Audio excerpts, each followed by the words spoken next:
Good afternoon, everyone. I'm Tassenix, and welcome to Season 72, 3 vs 3 Grand Arena Championship, Week 3, Round 1, for Star Wars Galaxy of Heroes. I just finished coughing my head off as we were timed to go live, so yeah, fun stuff. But let me go ahead and get the prediction rolling, get the music rolling. How's everybody doing today? We're up against Berator. If you were watching earlier this year, it was at least we met once a week, like for probably 3 or 4 seasons. We saw so much of each other, and we actually haven't fought recently. So yeah, have fun. What am I thinking? Odds-wise, I'm thinking 2 or less, 3 or more. He's a big boy, got the big boy stuff. Get the music started and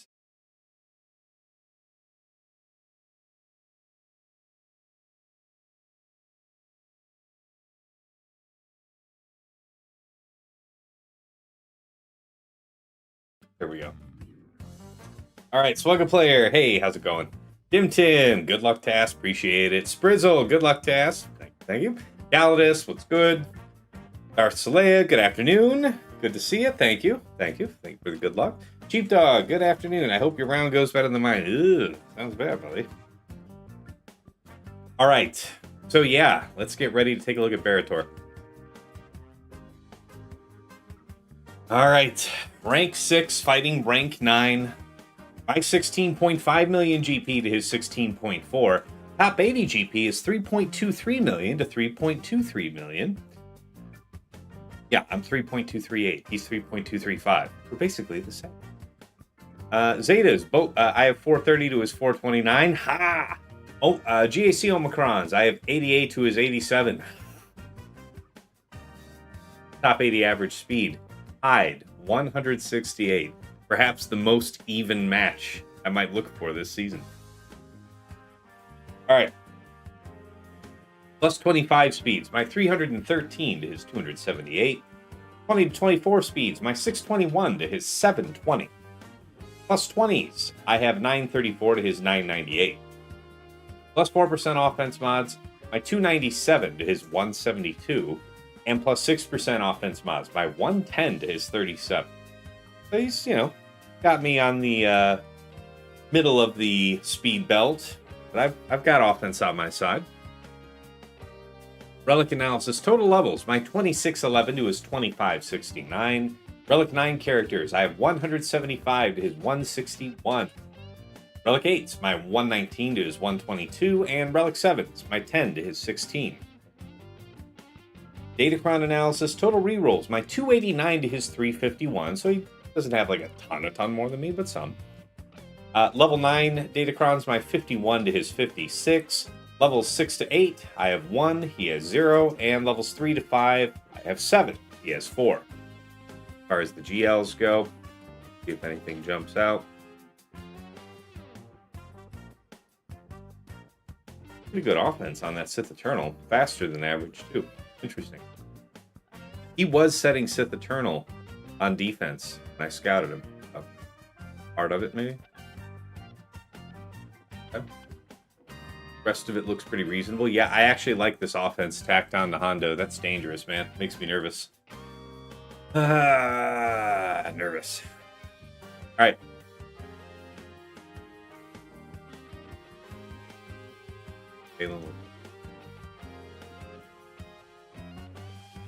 Right. Surprising, like, not really fast Exile Ezra. This was probably one of the slower ones, if not the slowest one in this bracket. Just doesn't feel he needs it, I guess. There's something else he's got going. He's probably, if he's setting like Rey Swolo Ezra, he's probably setting it with a 25% turn meter cron. Feels he doesn't need it. I don't know. All right. So this looks good. Okay. Here's the Omega Bot report for the last 2 weeks. As far as when he attacks, yeah, like mostly to go in the morning European time. He is EU, so makes sense. Mods wise, yeah, pretty even for the latter part of it. And he's got more on me here in this middling 20 belt. But yeah. GSyn Omicrons. What's the one he's missing? He doesn't have the Tusken Chieftain leadership. This battle is already decided. Aha! Do I sound much better? Yeah. Yes. Yes. I do have some life to me. It was rough last week, man. All right. As far as squad banner efficiency goes, he's doing it. Yeah. Look at this. So 57, of course, you would expect is the majority. He's seeking his 58s and 59s. But maybe he had an Erodium in here. I don't know. This is terrifying, the number of this. This is like 10 of, right? Oh, yeah, that's got to be. No way. All right, well, these numbers might be skewed. Oh, is Boushh one of the Erodium? Anyway, let's take a look at defenses he was setting. Trenchwatt, Reva, Savage Starkiller, Sith Eternal, Crew, that's with DRey and FOTP, Fire King Hondo, Ahsoka, Lord Vader, Jedi Master Mace, DTMG, Captain Athano, Rey Swolo EEzra, Aphra, Maz Kanata. Something like that. Executrix, Leviathan, and Home 1 on defense. And it looks like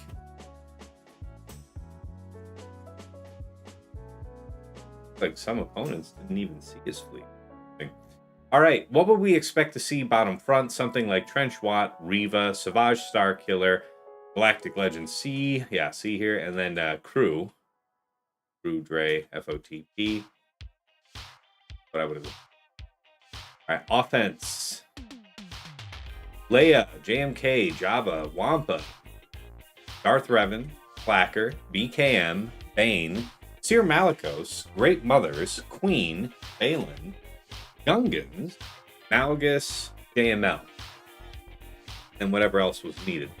Profundity, Negotiator, Executor on offense. All right. What has he dropped on so far this season? A Cere Starkiller Malicos, a couple Rey Swolo EEzra, one Rey Swolo, Jedi Master Mace, and Jabba. All right. Otherwise, lots of green, a sea of green. All right, where are we at with those predictions, people? Hey, Tim. Let's see here. Watch on the 5 stream streak. Appreciate you, man. The devotion. I recognize. You got a full clear for 2039 versus 12, where he couldn't clear my Lord Vader. So yeah, he just got crushed. Nice. Well done. Inquisitive Newt says, Tass, triangle on EEzra, health or crit damage primary? I would favor health, particularly at higher relic levels. Like, I think Exile EEzra is arguably more important to be Relic 9 than even Galactic Legend Ahsoka. You could really debate that out because there's definitely good reasons to take her there. But yeah, if you're taking him up to higher relics, I would say the health primary is worth it. Maybe at Relic 7 and down, you can make a case for crit damage. Especially if you have one that had, pretty solid % health secondary on it. Yeah, all right, fine. But later on, health. All right. Hey, JJ. Sorry I didn't see you before. Good luck with your match. Just got to work. Yeah, no worries, man. Take care. Good luck. Greatport, what's up, Tass? Yeah, man. Been a while since we fought Berator. It's going to be fun. Yeah, no, exactly, G. Yeah, Greatport. Without the Chieftain Omicron, surely his chances are greatly diminished. Asake, hey, greetings and salutations to you, Tass and chat. Good to have you, man. Welcome. All right, let me check that prediction. It says 1 minute, 27 seconds. I'm going to give you till it says 1 minute on the clock.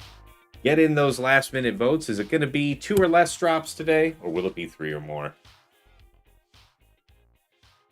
About 10 seconds.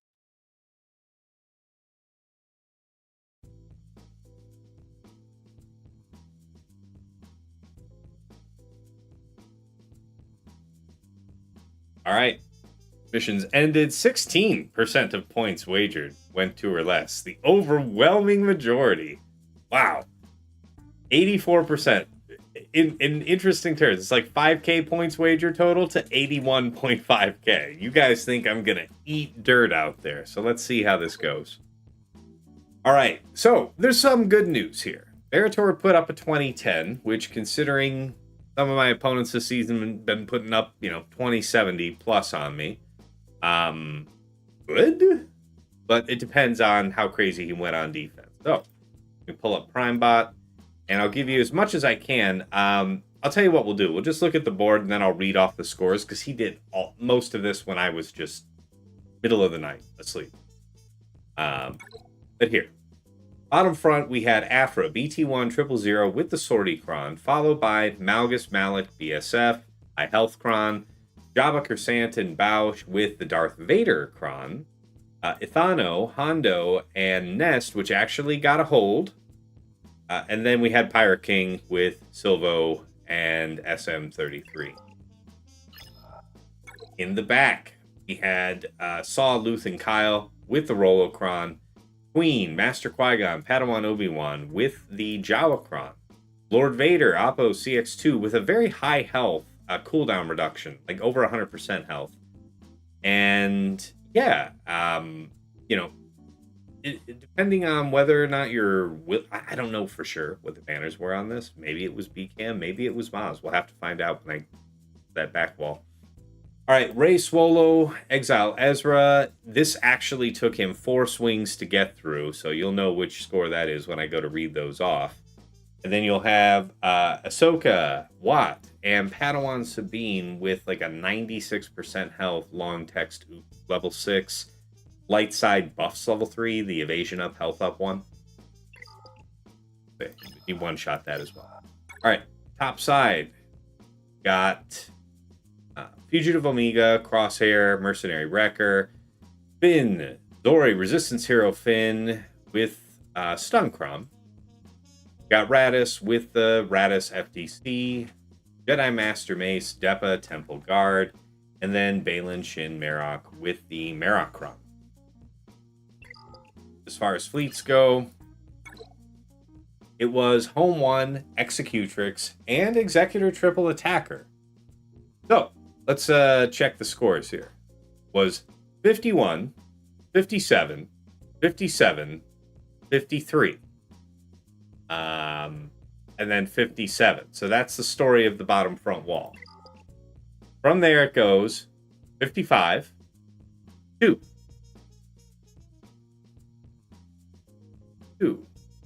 Wait a minute.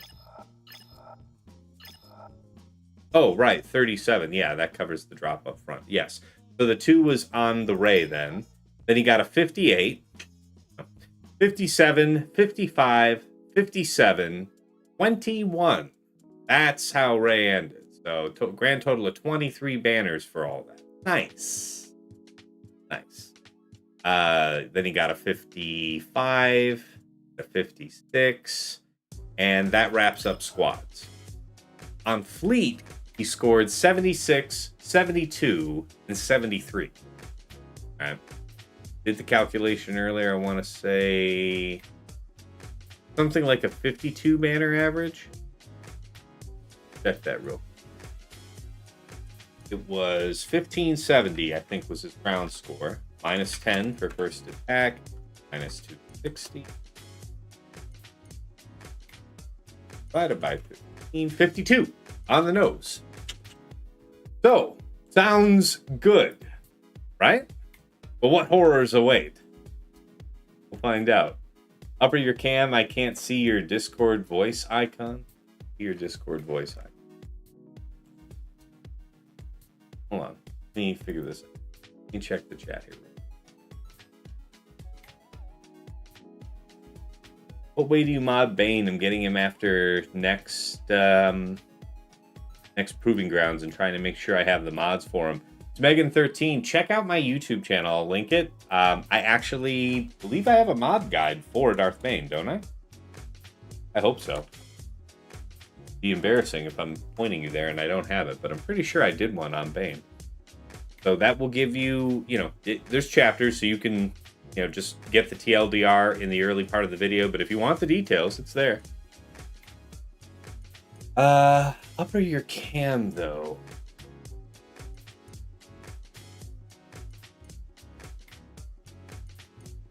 Yeah, health sets overall is the way.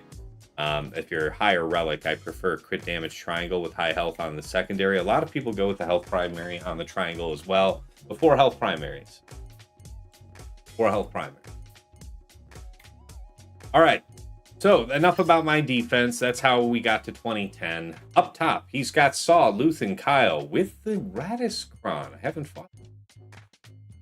Jedi Master Mace, Depa, Ayla with a set 24. Looks like an Ufu Cron. Aphra, BT1, 000 of his own. Probably a Dark Side bulk level 3 effect. DTMG, Night Trooper, and DTP with the Night Trooper Cron. This is actually a reasonably dangerous team. And Finzori Scavray with the Scav Cron. And what is it? Prod up 3, stun 6. Nice. All right. Bottom front. It's Traya, Nihilus, Savage with set 24. Sorry, set 23. Cooldown reduction level 3. High prot, so meant to dissuade you from attempting Padme. I don't think I'm planning on doing that anyway today. Jabba, Kersantin, Boushh with the Sortie Cron. Something I've been setting a lot this season myself. French, Dooku, Watt with the Trench Cron. Brew, DRey, FOTP with the set 24. And what is it? Bulk 3, damage immunity 6. Wow. 38% offense, 40% crit damage, bit of armor penetration. Not great. Not great for me.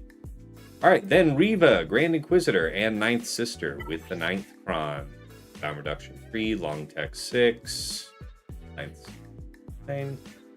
And, good chunk of health, but huge crit damage. So if they get to do stuff meaningfully, it's not going to be great. All right.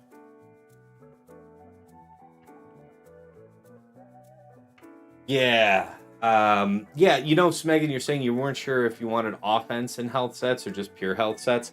I think that is something that some people have ventured into. I know of a couple very good players that have something like offense health. Or they have crit damage set with health. Something like that. But you still, when you're going for that more offensive build, you're doing it knowing that you're getting, first, a strong basis of offense or whatever, tucked into that, all that other offensive stuff, but also a good amount of health through secondaries, because you're really not trying to trade away too much health. Bane does have a skill that does damage based on his max health, so that's important for that reason, and also so many of his matchups where you're not winning the fight instantly do depend on him taking a reasonable number of hits. You can't really trade away too much health in the pursuit of pure damage. All right, let me pull up my spreadsheet. Yeah, I think I was going to do Cere Malicos Cal for this to kick off. Been doing this with Starkiller, but seems to be excessive. Ganroth, thank you for the follow. I feel like I've seen your name before. Somewhere. Probably on a different stream. But regardless, thank you for the follow. Welcome. Cere Malicos Cal. Armor penetration is what I favor on him, because it's really the only thing he doesn't give himself. He gives himself offense and crit damage, I believe.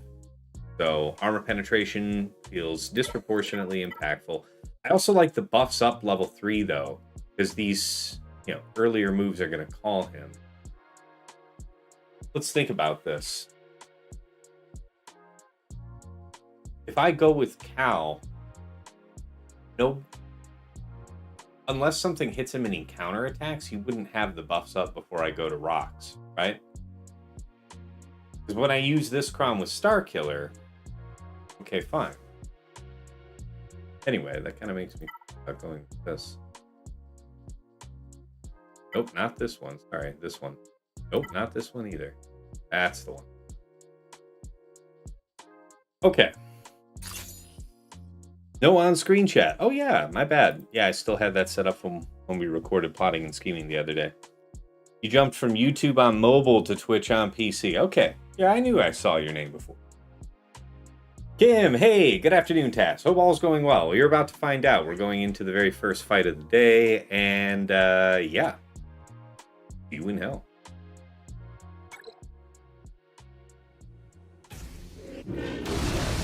How dare you?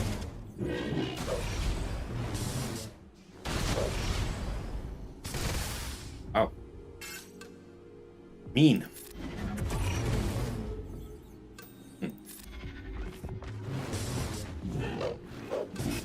Oh.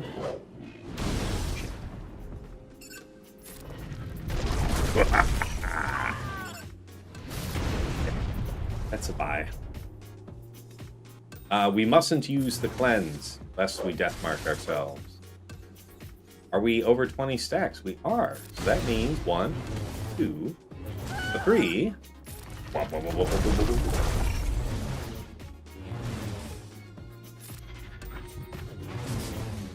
Few things more satisfying than this, dude. Technically, I could have used the special there to call Malicos, because what do I care if he gets deathmarked? But yeah, 57 is the best possible outcome. That's actually... I was thinking 56 was what was on... yeah, was going to get served up. Okay. Crew, DRey, FOTP. I believe DRZ is what I had. Haven't used DRZ on offense all season. May well have expected that down.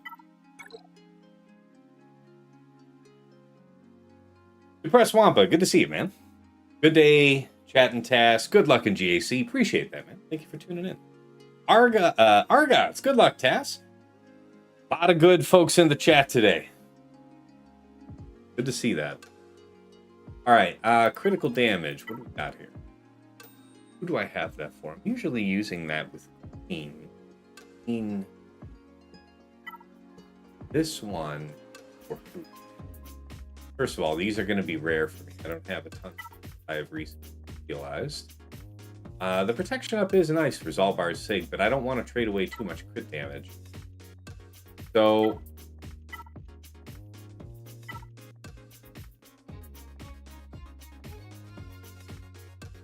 they're already so fast, such a win.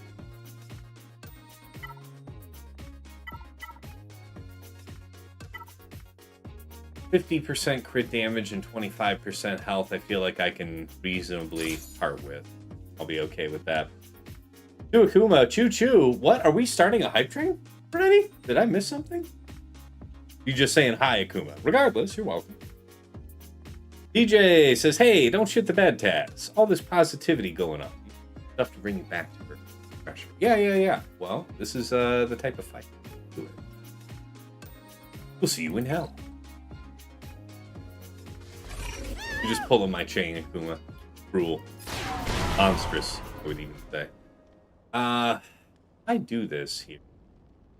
I do this? I'm gonna increase the cooldown, right? Because it's his sphere, but I think I'd rather wait until whatever it is expires. Then we follow up, right? Target. Stay on target. Pat. Pat. You can't ask for no better than that. Settle for a 52 on it if you had to. One.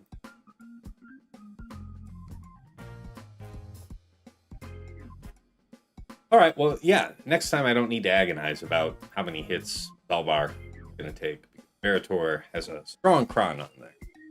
He basically did not get to do it.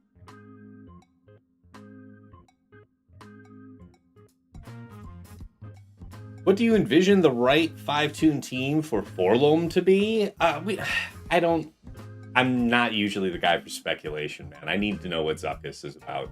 Because all the theory crafting begins once you know what the possible, combinations are. Surely the two of them. But as far as who else to go, my understanding is Cad Bane and Aura are getting touch-ups or call-outs, something to involve them in the team. So I've heard that that's kind of an intentional direction for them. I have also heard that they're not releasing any other bounty hunters.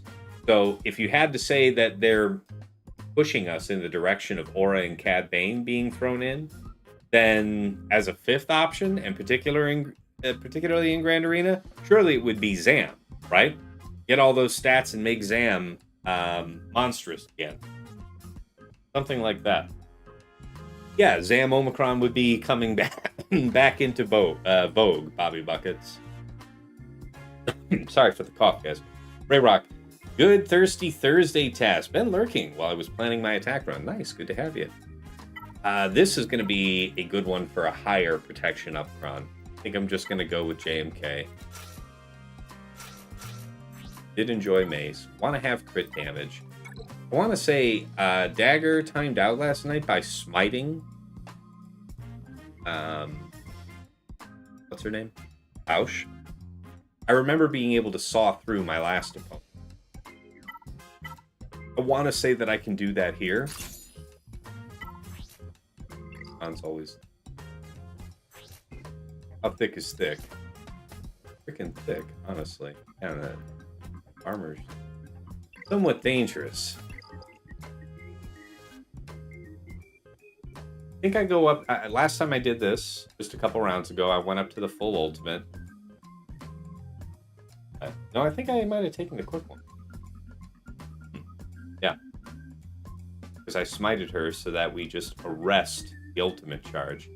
And then we use Mace's middle to dispel the Huck Cartel buff off Chrysanthemum, just further slowing ultimate gain. Oh, he didn't time out? Oh. Had a cost him banners. You think Forlom, Zuckus, Bosk, Zam, Grief? That is not an unsafe... that is a fair, very fair prediction. That is very fair. Yeah, I mean, I don't expect that Zuckus is a tank, so to your point, you can't beat Bosk, which implies Grief. But then why not Mando? Because if you're taking those, you've just crippled your Mando team. No? I'm not really using that team much these days, but is there a segment of the game that's still making a lot of use of it? I would probably expect so. All right, I still think that I did smite Boushh, because I'm not really trying to mess. We'll just have to rely on Mace. Cut down that health. That is the nice thing, is this being mostly health built means that we get the most value out of Mace's unique here, with better point.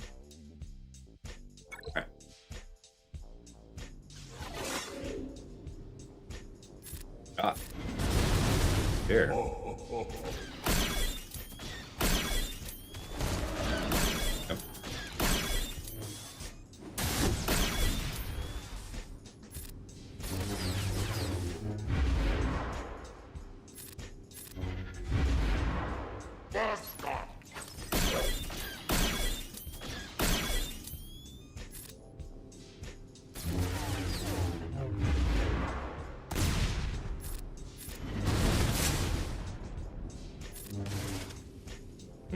Could have hit there. Whatever.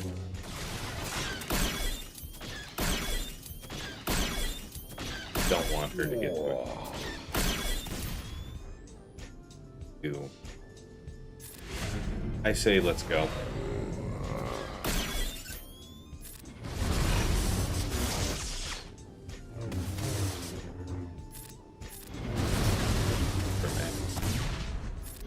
With him. Lay him bare.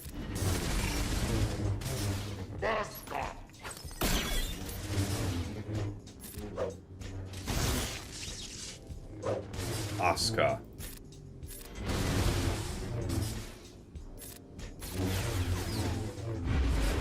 I turned like that.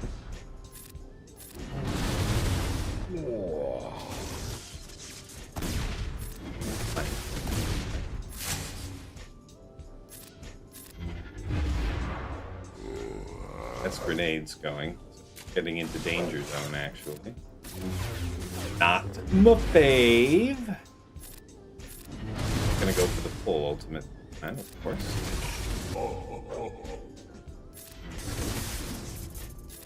Ultimate. Okay. 1.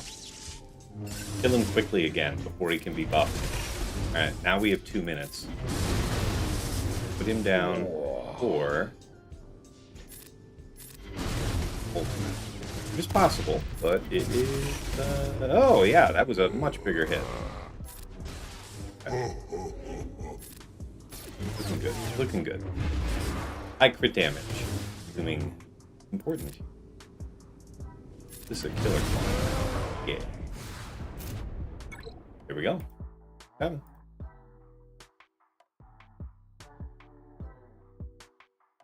Alright.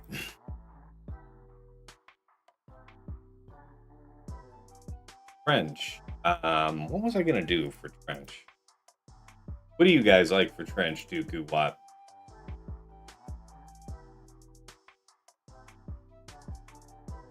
Hey, good to see you, Womprat. Akuma, I don't know, I'm gonna jump into Chromium next season. Having Mando as an extra team would be nice, but any other semi-decent team would do the job as well. Well, I mean, like, if you're committing these resources like Boushh and Grief away from Mando, what I'm saying is, yeah, we don't have, like, a really viable bounty hunter. Technically, yes, but practically no. Moose Ross, good to see you, man. A lot of patrons in the chat today. Good to see all of you. Always a pleasure. Hi, Task. Good luck. Yeah, so far so good, man. 3 for 3. Talking about French. I did look it up. I didn't look it over thoroughly. Wampa is an option.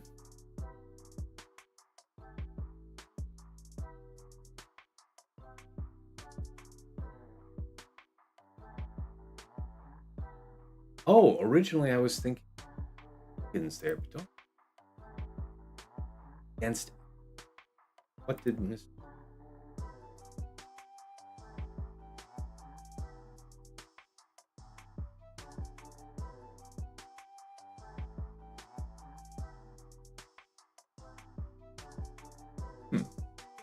All right. Well, I just heard a chime. Let me check what that was. Striker, hey, resubscribe for 29 months, man. Appreciate that. More than 2 years of support. We're 3 for 3 going through his front wall. So Jabba 57 with JMK. Want to say 54 with DRZ here against Crew. And then Cere Malicos Cal was 57, actually. So, yeah, Calidus says you've been using Wampa, Balin, Malgus, JKR. Respect all of these.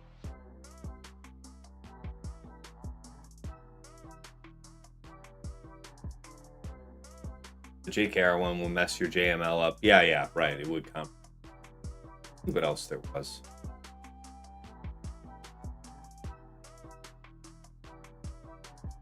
Wampa BKM, I think I want to save for his DTMG. I've used that many times.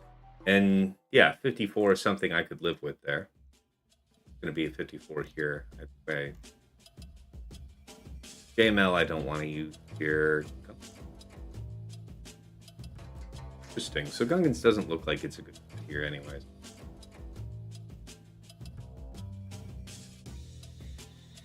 Yeah, EP MaraJ Star Killer. So this would be my privilege now to be able to use this. Cooldown reduction level 3. That's kind of smart. Only a couple of them seen. Did I filter this exactly? Huh. Oh, 999. Geez.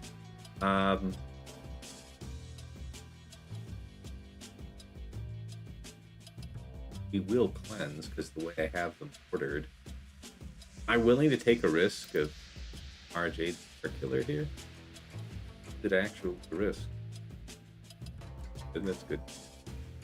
Sith Eternal Solo is what I think I'm just going to do against this Traya team. Immediately above.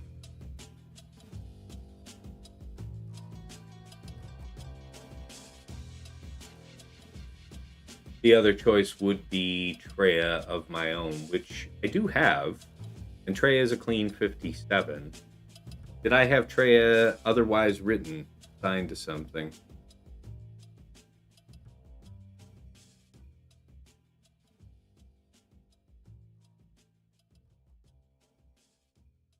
Find a home.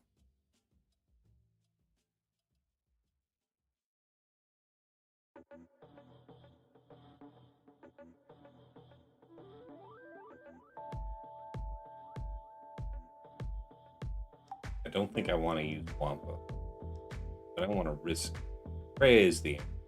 Go with Traya. And how are you doing at health? Yeah, I figured it. All right.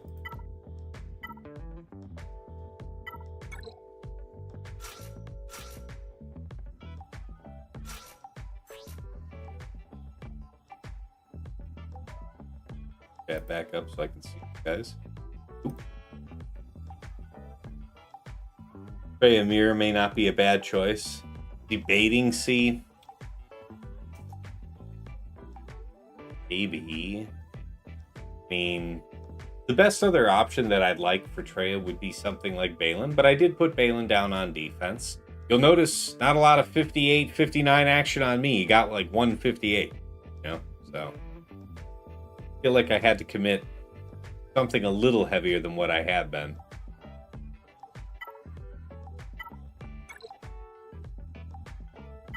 Most of this way too.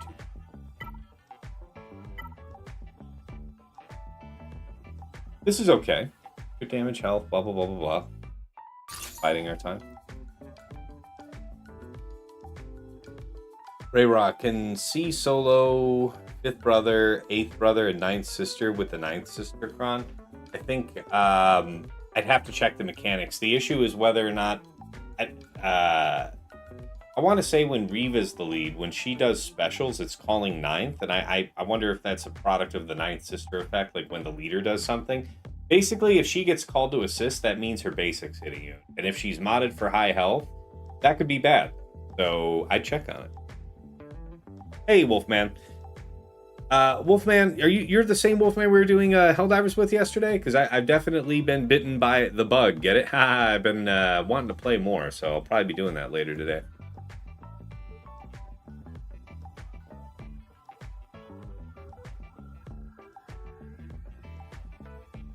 I mean, I take your point about Traya, don't I?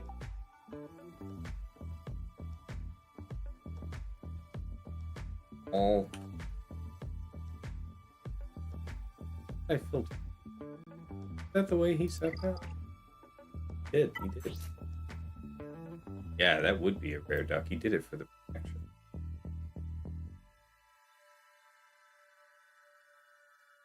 Yeah, this Omega thing would be cool to try, but this is exactly the sort of thing that I get myself in trouble with. And this, see, yeah, like multiple opportunities maybe to draw my Maz, but I have to believe he's got a Lord Vader back there. Maybe he doesn't. Maybe it's an elaborate ruse. Then I have to figure out a place to use her. I don't know. What do you guys think? 100% with 10 battles, says Ankhthar. Okay, so it looks like there isn't anything falling. Where's the pull button?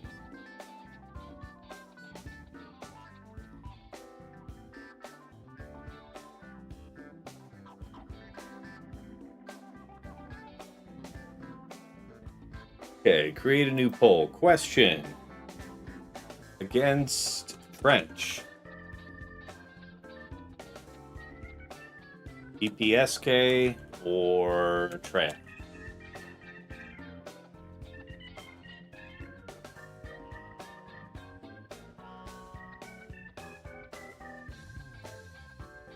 Make it a fast poll. 1 minute starting now. Let's see what you guys say. I think EP Starkiller can probably do it. I feel like it's probably helpful that my Starkiller's ahead of MaraJ, because we'll immediately sweep off all the tactical supremacy, then go in with our debuffs and whatnot.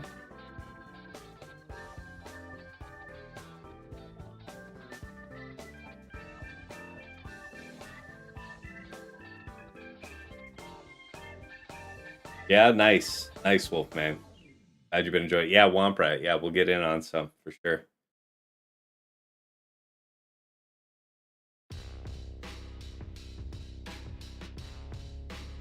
All right. Couple seconds left on this poll. Let's see what you, the audience, think.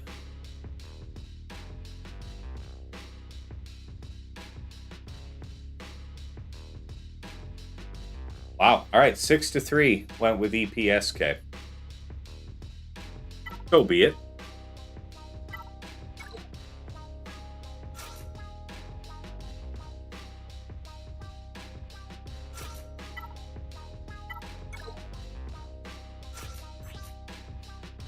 Now, it was both of them crit damage? Wait, wrong tab, right?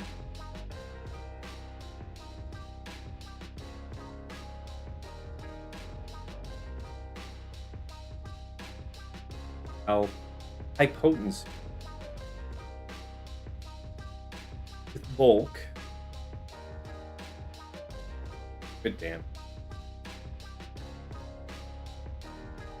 See that without bulk might lose Palpatine. I take note of that. Let's consider crit damage. Damage is probably the best thing. Dark side.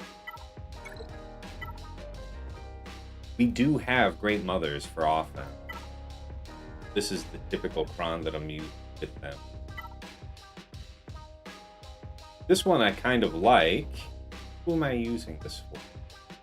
I don't know who. This is my typical Star Killer cron. All offensive stats, no survivability.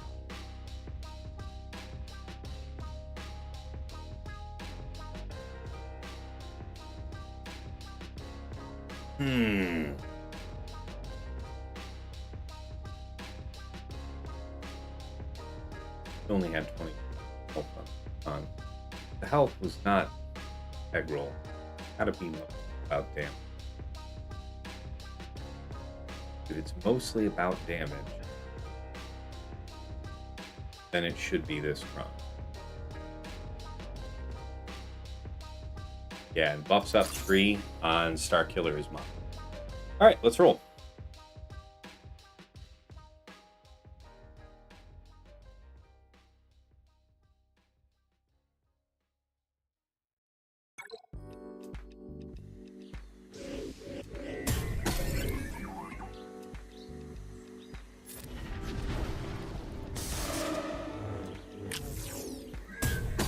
Oh, that's not good at all.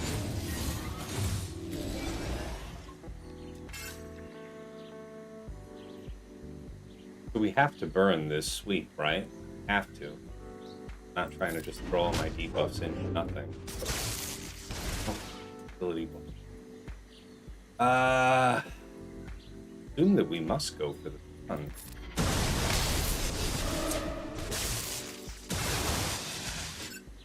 Huh? Good. I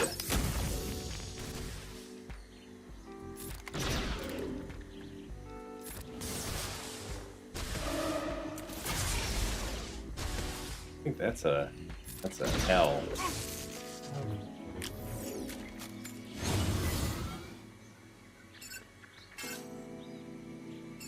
Yeah, we'll just withdraw. There's no feasible partial path through. So, all right, yeah, you want to take the risk where you feel you can, just for fun's sake.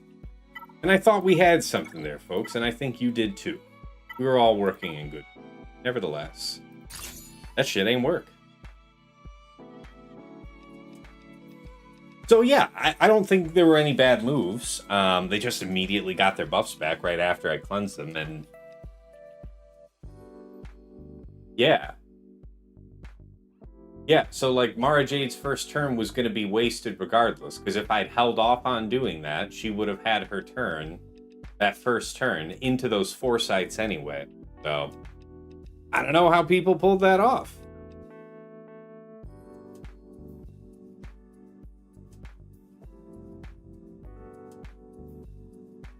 What are Gungans Adrad penciled in for? I want to say I had Gungans assigned for Aphra up top.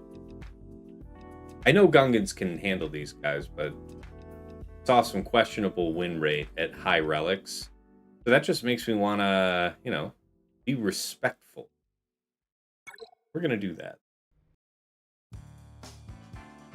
Sad you lost the fight, but this is coming back to the scheme team. Sure, yeah. I mean, happy to do the science. I really have been having Star Killer in with Cere Malicos also. So, hadn't seen this previously. Oh, yeah, this is a dunk. And I think in a post-Maz Kanata world, you've got more reason than ever to consider holding teams like Traya for offense. If you want to use it as a 4. This is outrageous, by the way. Sure. You know what? Let's do that. Okay, you're not revealed. Gotta chill. Cool, we're all cool.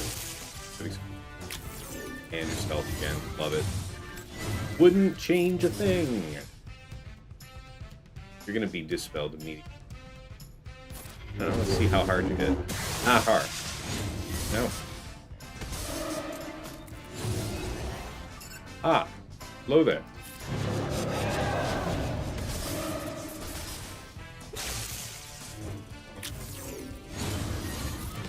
Killing me here with this stealth. Oh. Yeah, that's fine. Oh. See, we could have made it easy. But just like that math teacher told me back in grade school, Tass, they didn't call me Tass back then, but Tass, got, you know, you found the right answer, but you took the hardest way of doing it. Like, yeah, I know.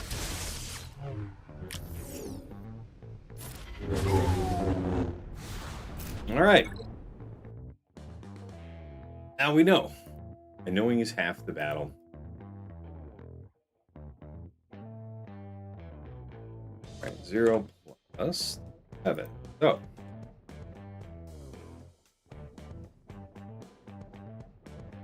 Comment on Star Killer. First of all, did I mean, I thought I had the. Yeah, I did. I had it with the trench crown on. And nevertheless, this was doable. And in just over a minute. Something essential that we're missing.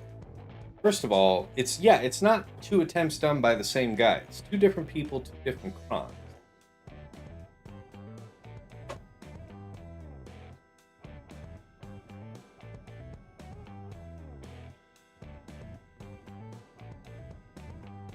I don't know. I really don't know what I might have done differently. What do you guys think?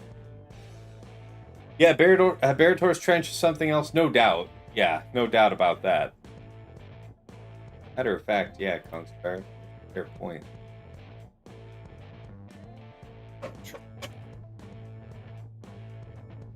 Yeah, respectable. Health, speed, tenacity. Yep, it's all there. All there. Nothing wrong with it. All right. Yeah. You guys are saying it's an obvious draw for Sith Eternal. It's like, yeah, I mean, I believe you. I know I've done JKR before in the past, but as you guys have pointed out, I'm not sure that I want to weaken my JML.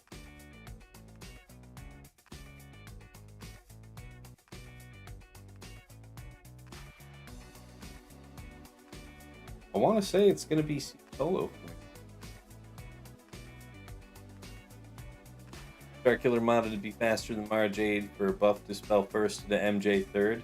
That was the intention, Striker. We started off, the Dispel went off without a hitch, but then they immediately regained buffs plus Foresight before MaraJ's turn, and MaraJ is clocked 1 speed slower. So, yeah. Maybe they hold the Dispel? I don't know. Yeah, it's got to be from the Focus Datacron. You know? That's what it has to be. All right.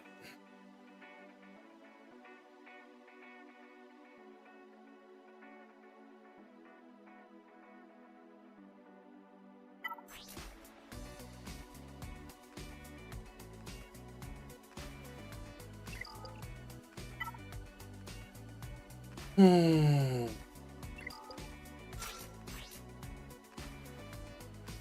health, what I want.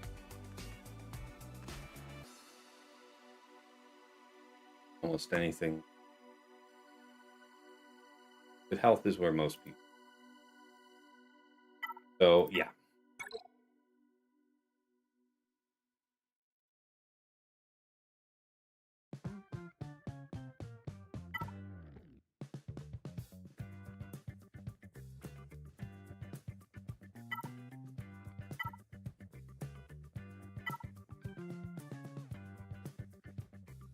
Hey, Bussy Pirate. Good to see you, man. Go Big T.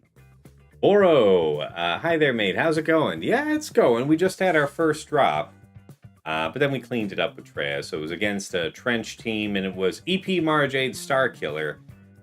Yeah, man, I thought we would have had something. Just, cleanse the buffs that I know that they start with, follow up with MaraJ's debuffs, and ride the train from there. Did not go that way. How many Erodiums in my bracket this week? Just one, Sheepdog. Happy to say.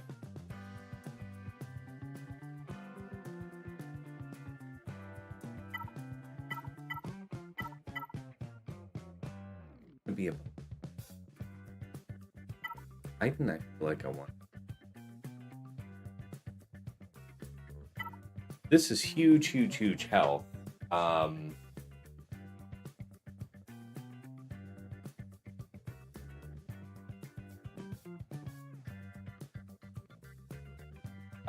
I think I'd prefer to save that for using with PKM. Bringing us down the line. 43% action.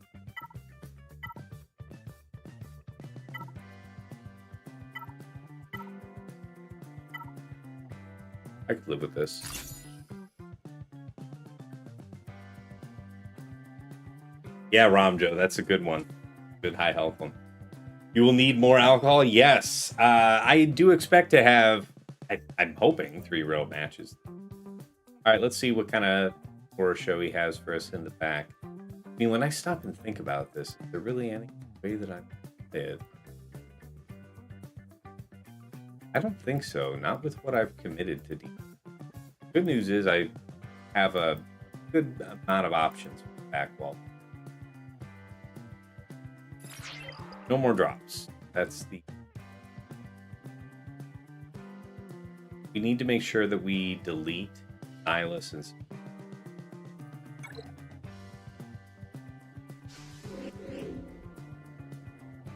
Yeah. So I want to drain her protection, then relink Nihilus for the delete later. That when I'm just beating her at the end, goes down all that much. Trust me, it works.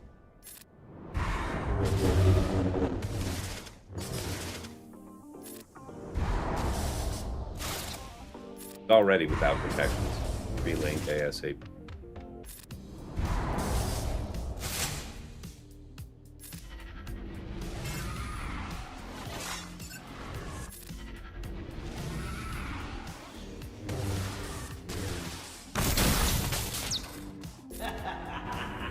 Nice. Cooldown increase into us transforming. We get our cooldown back. Yeah. Good, right? That'll do.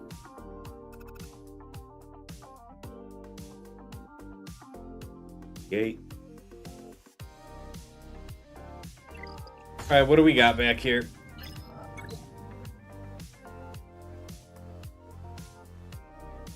DRey, Swolo, EEzra. Oh.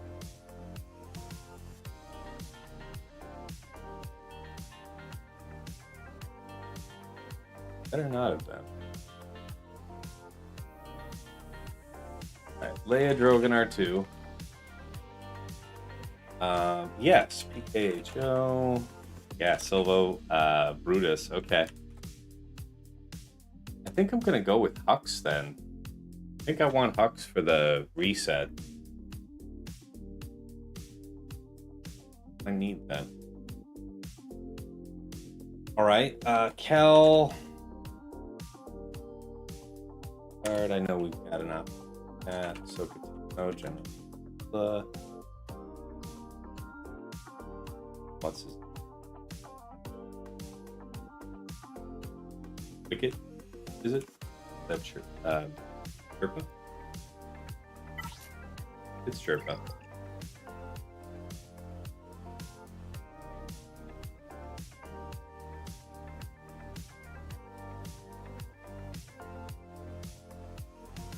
Yeah. Alright, so we got Maz Kicks Quiggled for Lord Vader. I want to say Great Mothers for Ahsoka, right? Either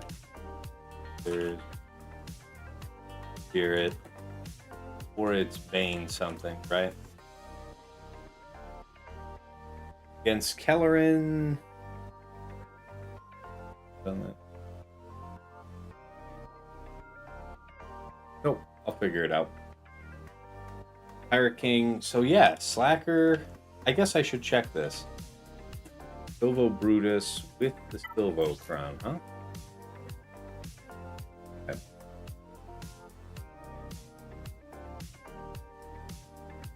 And let's take a look real quick. I want to take a look at the trench crown so that we all understand. Because yeah, felt like we had that gap, but we didn't. So they start the non-droid Separatist allies start the encounter with tactical supremacy for 2 turns. When Separatist allies gain a stack of heal over time, they gain 5% stacking, max 200. Whenever allies gain a stack of protection over time, that effect, they gain 5% defense, stacking, max 200% for the rest of the encounter. Whenever Admiral Trench uses basic ability on his turn, call all other allies with riposte to assist. Whenever Trench shocks enemy, action up. No, I don't do that.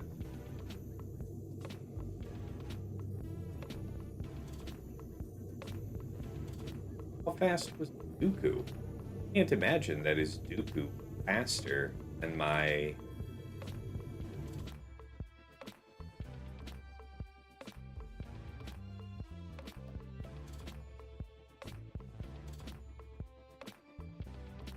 $340. Yeah, no.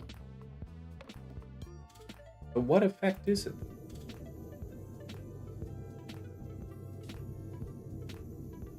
I don't know. I'm gonna have to go back and look into it. It was crazy.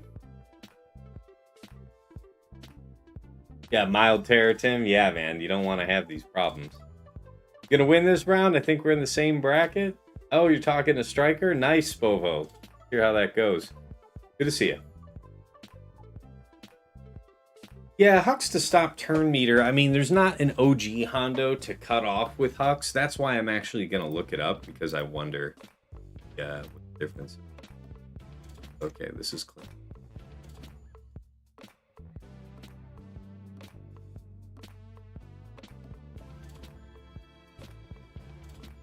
On minimum relic 8. Pirate Crown. Go. Not a lot of them.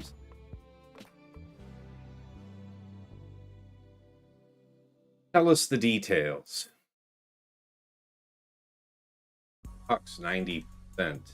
Everything else is superior. But yeah, the instinct to be able to have Hux for the potential double stun of the sides would be super nice. So if we get the cooldown increase from Hondo onto Slacker immediately, could potentially add. Let me check. Do I have the crown that I wanted? Where's health? Okay. Stun there. That'll have to do then. Yeah, that'll have to do. Wow, I'm super glad I saved that health crown. I actually ended up using the other one that I probably should save.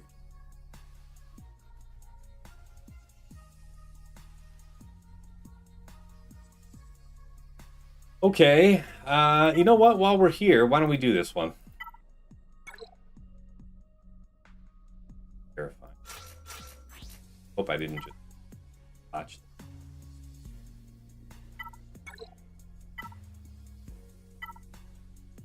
Yeah, it has. At least it is high health. Oh yeah, gotta have the stun. No doubt about that, Boro.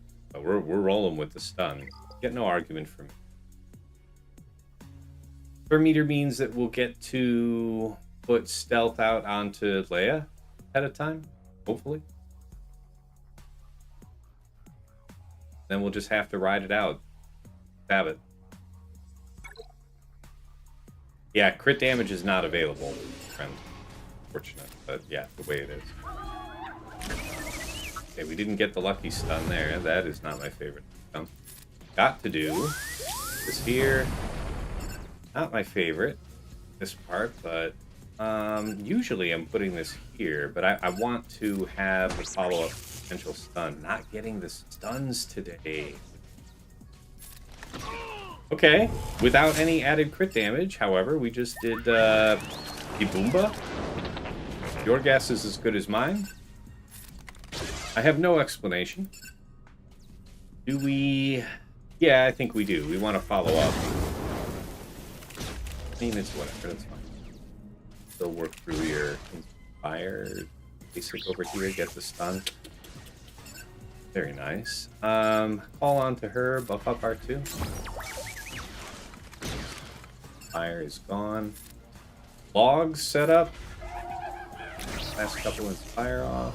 Nice. I think he's already been brought low. Let's set her up now. Ooh, wow, nice. Okay. Where are we? Oh, I think Drogan's ahead. Yep. 53 I will have to take. Be grateful, because he took 4 swings to get through mine. I could have had problems. God bless the Drogan mods, because it's just his mods that fueled the boom on that EEzra. Was that a 53 it was? Yeah. Necker, Hux, FOSF.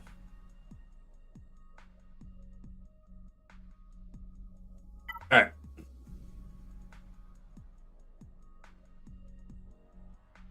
Yeah, that stun is pretty strong there. Ray Rock, oh, I went to the kitchen to make lunch and I missed the strategy of this battle I plan to use. I've done it before, a couple of the fights. You're just making sure that you're taking a resistance stun level 6 so that whenever you're having R2 go, you have an opportunity to stun. I'm generally preferring, everybody's preferring to keep Exile EEzra stun where you can. You're also seeing me early in the fight trying to use the other specials on the team to call R2 to basic onto Ben. Because you can't call the assist on Exile EEzra. But you can call onto Ben, utilize R2's basic, hopefully to stun. We really didn't get many stuns out of that today from the assists. But that's the idea. You like to burn EEzra's the first turn for R2, gets EEzra lower and easier to kill. That may well be the case. I just don't like the idea of R2 being exposed. I like the idea that any early focus damage would be on the GL and not the sides by doing the smoke screen. But there is more than one way to win the fight, I'm sure. I do vastly prefer Leia being whirlwinded versus R2 being whirlwinded. Yeah, and it's fortunate that I had such high health on the crown. Hi, Dagger, by the way. Because we were able to take a whirlwind straight on the face and be still about half health with R2, so that was nice. Yeah, man, I have had my R2 whirlwinded off the map because I did burning first instead of stealth. Yeah, he won't stay in stealth, Boro. Let's say you don't get lucky on controlling Ben early. His second turn will dispel stealth off the team. And let's say that you damage, EEzra substantially. What happens in the poor RNG scenario where you don't one-shot EEzra, and now he's been damaged enough to trigger Whirlwind, and you have R2 exposed? I'm not saying you can't win the fight your way. I'm saying the more cautious way that I'm doing it maximizes the odds that the Galactic Legend is getting direct punishment instead. So yeah, I mean, this is one of those where there's multiple ways to skin the cat, but at a certain level, there is I'm putting this in air quotes, objectively correct way to do the fight against like these ridiculous crons you see in the top few brackets. Obviously your results may vary, but yeah, I agree with Tass here. Like, there are many ways to do this fight. but I do lean towards what Tass says because it feels much safer. Yeah, not to say, you know, later in the fight he will eventually come out of stealth, and I think you saw, I believe I used basic to try and get a stun, and I got the stun on his turn, but that means that I didn't use his flamethrower on his second possible turn, which means he didn't have damage immunity, which is why I was exposed to that whirlwind. Fair. You tried it my way, and you didn't one-shot EEzra. The other 6 times I did it my way, and it worked every time. So you needed to have that advanced damage chipping down EEzra to make sure that you had the one-shot. For sure. Your mileage may vary. I'm fighting, as you can see, all R9 teams, maxed out Datacron. So I'm fighting at the far edge of where just having sheer numbers can be arbitrarily punishing, just because you have more numbers. So if you're fighting that and having that experience, that is cool to hear. And if you're not fighting that and having that experience, I can much more easily believe that. Because the kind of things that I'm fighting, you could see, if I had 100% health on that Kron, I think we could agree, if I didn't have such robust health on R2 there, R2 was... And considering I had no health on that Kron, it really was just the mods that had Drogan one-shot EEzra there, which I'm still kind of gobsmacked about. Yeah, whatever works, works. You can see on my VOD, too, that if EEzra is stunned on Drogan's turn, I actually use his middle to dispel as opposed to the basic, so I can use that as an additional stun. I think that there's a lot of different ways to handle EEzra. One-shotting him is not super relevant when you have the R2 with the stun level 6, because if you just stealth, like has been said, not to beat the dead horse, if you stealth up... Oh yeah, you're in top 100, Boro. Yeah, man, you know, then you know what it is. Yeah, you're fighting real deal.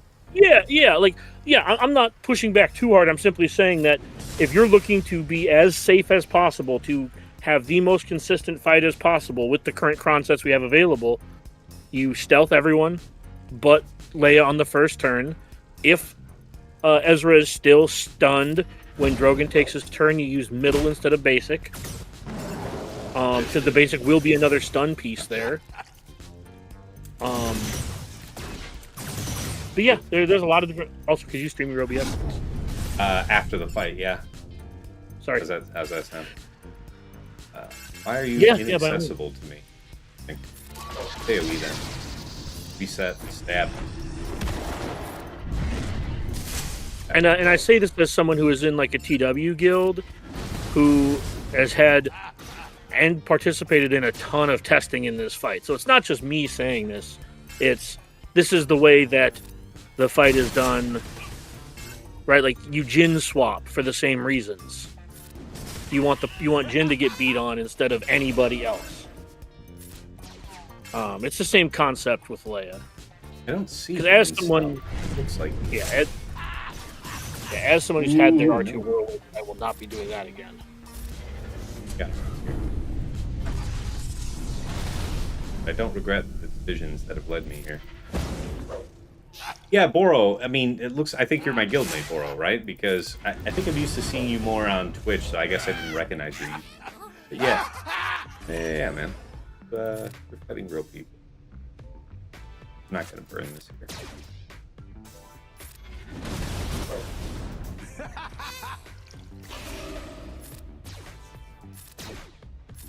We've been pretty fortunate so far. Dead. Foolishly, probably.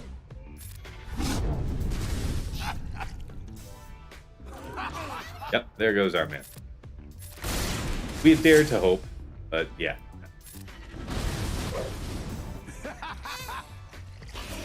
Terrified of this guy just bullying backer randomly.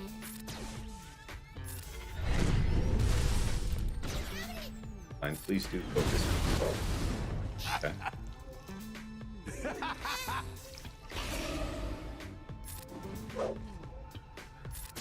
Back on. Dare. Leave Brittany alone.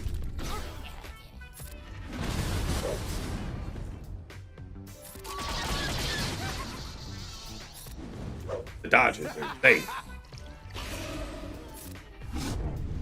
Love the elite dodge mechanic. Fair. Alright. We are to hold. Could be good. Yeah, now that Tess has this pretty squared away.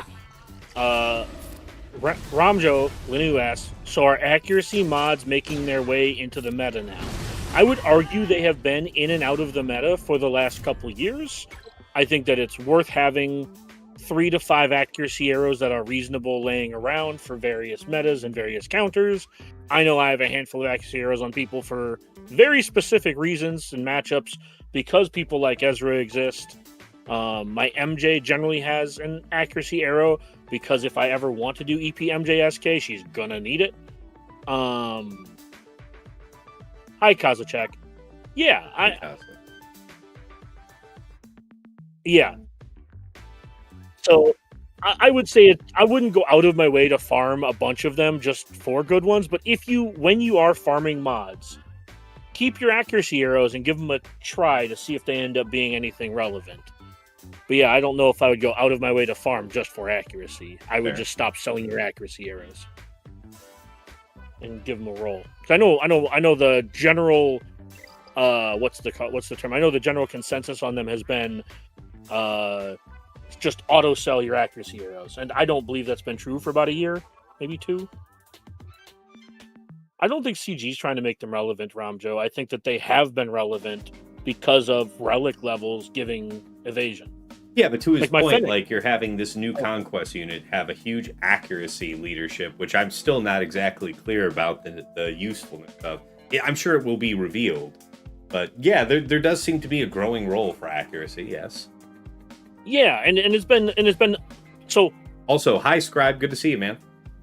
Oh, hi Scribe, I missed that. Welcome to the chat. I will say this. I think it has been a slow burn to accuracy. Yeah, TJ. I think if you've been paying attention to the meta the last 12 to 18 months, maybe 24 months, you saw us starting to want accuracy arrows on some characters, but really over the last 12-ish, 9 to 12 months, we have really needed accuracy arrows, like TJ said, on a number of characters. And like I said, 3 to 5 is a good starting spot to be in. I myself stopped selling accuracy arrows about a year ago because same with CA arrows, right? CA arrows are still good too. So in a way, relics actually make you need more mods and different mods. So you always want to try and get on top of that stuff as early as possible, or you end up like me farming defense mods for the next year, just trying to have enough for like 5 tanks.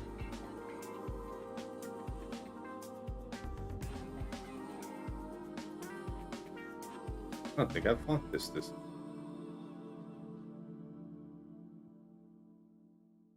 That was me not muting YouTube when I opened it.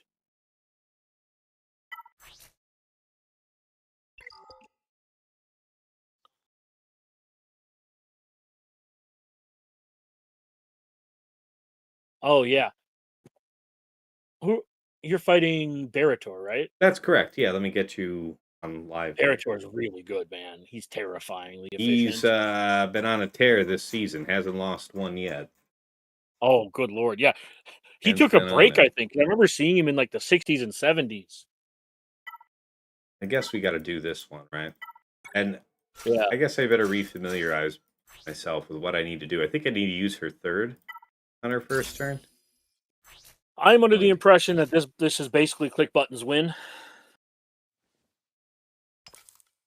I could easily be wrong.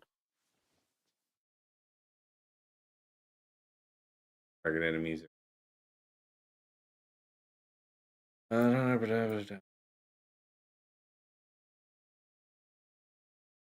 know, it's going to be hard to lose weight if everywhere I go, people keep bringing me food.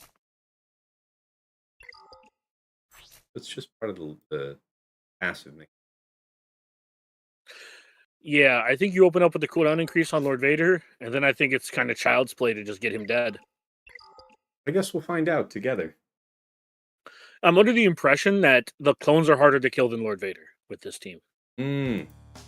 Based on reading what other people have said about this fight. All right. Find out.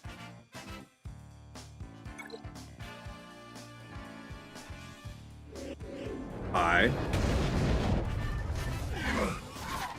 For that. Okay. Hi. this one. Some things.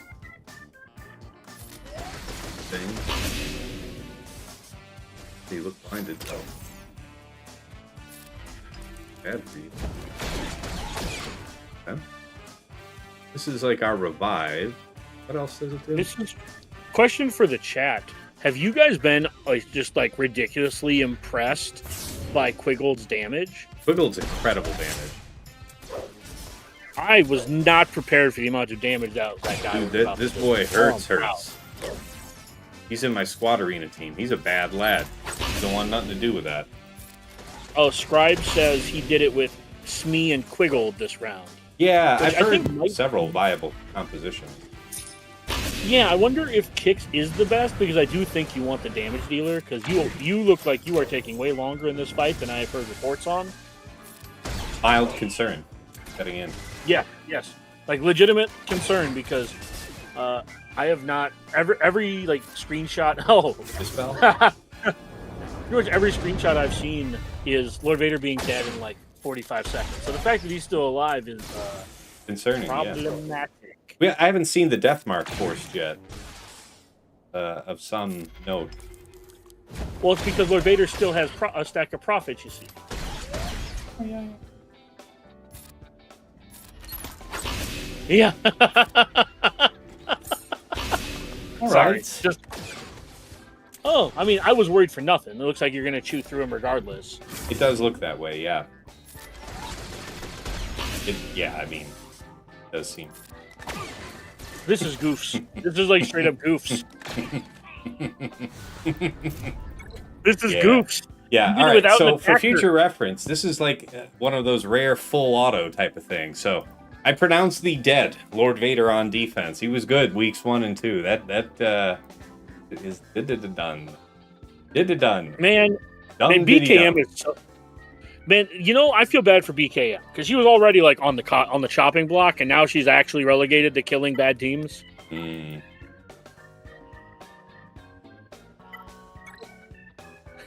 Yeah, add this to the list of shit you can't set. Essentially, Lord. Yeah. I wouldn't say Lord Failure, but yeah. I will say this: if you force not Lord them to Failure, use but I mean that's how it goes. Rock, I think there is a fair argument to I think I will set him next round, because if they don't want to if they want to pull their Maz to kill my Lord Vader, I actually think that's a trade I'm willing to take. Depends on what you're getting out of your opponents. I'm getting JML out of my opponents. So if you JML my Maz, and I'm trying to build around that, that means what? I have the discretion to set Balin, something like that? I don't know. I don't know how big of an up that is. I'm getting people killing mine with Bo and Balin, so eh. And if you're gonna kill mine with Bo and Balin, I'm just inclined to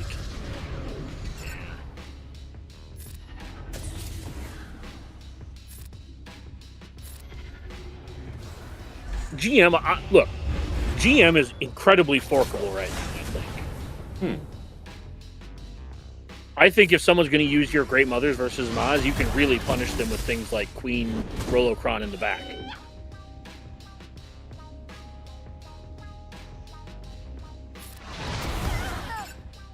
Yeah, Thano also does a shit ton of damage with that Kix Crown, man.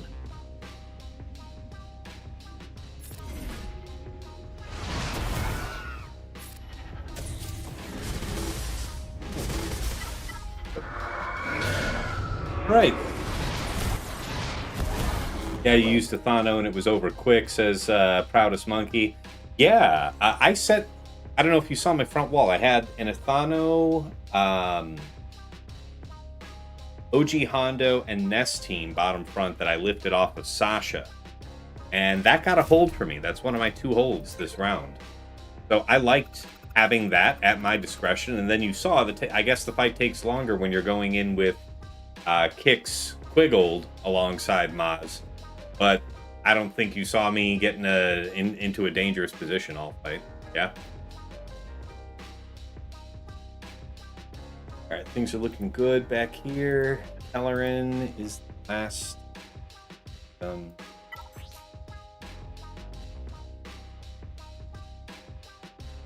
Female BKM. BKM I still think I want to use versus his MG. Yeah, Bane is an option. Bane isn't strictly spoken. Just to chat, I guess. Oh, sorry, I missed something. Yeah, there was a question. Why the Chirpa level? Why Chirpa here? Because it was the Chirpa Datacron that works like the Xeris Datacron from the previous set. Like if you kill him, while there's still other allies alive, then all those allies get revived, and everybody gets like 100% added offense and 100% turn meter fed into them. Also, Yamush, you tell that to the 41% win rate with CLS L9 with Han and Chewie versus Maz Kanata.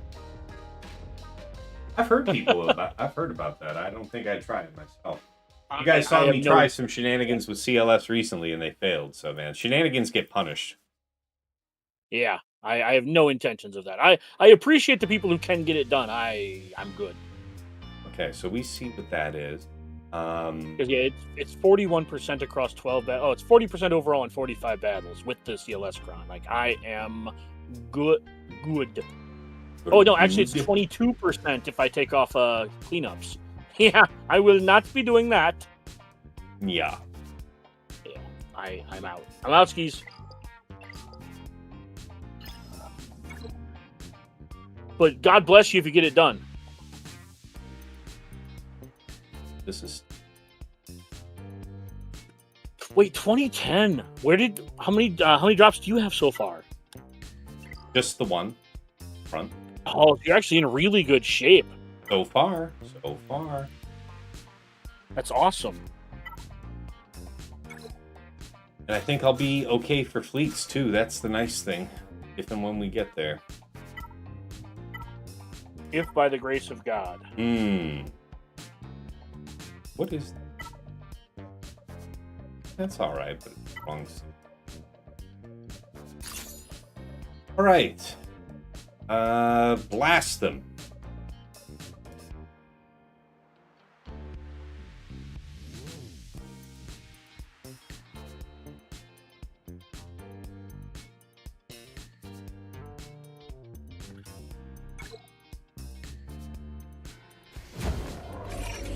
Hello there.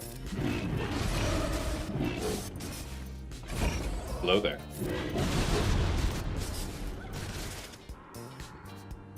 No AoEs to speak of. Nobody to focus on with the special. AoE to draw back his double cooldowns, I think. Yup. Okay, glad that we put our backs into that strategy-wise. Yeah, you also have just a monster Ninth Sister Cron, or Inquisitor Cron. It's a good Cron. Yeah, good damage on it. Good damage stats, for sure.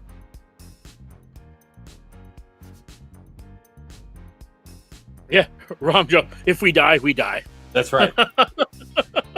That's right. Hit him with the Dolph. Yeah. Full Lundgren. I don't have the ability to do accents, so I'll leave that to people who are more skilled than myself. I have the ability to sound like a Canadian, a Minnesotan, or a Youper. You know, like Fargo. Yeah. I can sound like I'm from Fargo. I can sound like I'm a Youper, and I can sound like I'm Canadian, and I can sound like I'm normally do, which is from the Upper Midwest.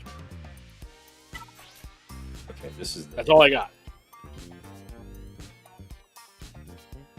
I'm curious what you can use against that Aphra team, because I've considered setting that. That's just Gungans, I think, for me. Okay. You didn't have any other place to use them? Earlier, I could have used them against the trench.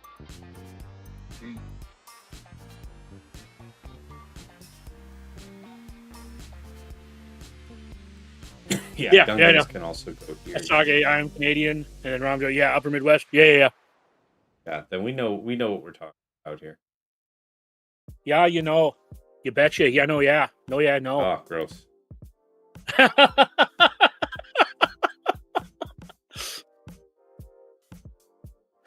I'll tell you, I boot it.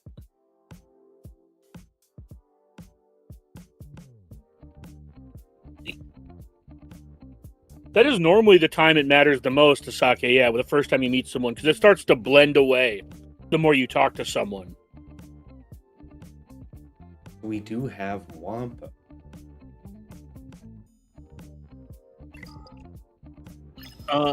My state's hockey team is the Minnesota Wild. My college hockey team is the Minnesota Golden Gophers, because that's where I went. But I don't really follow hockey all that much.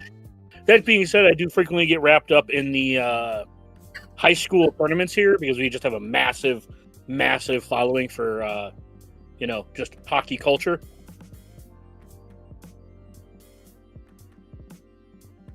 There's the...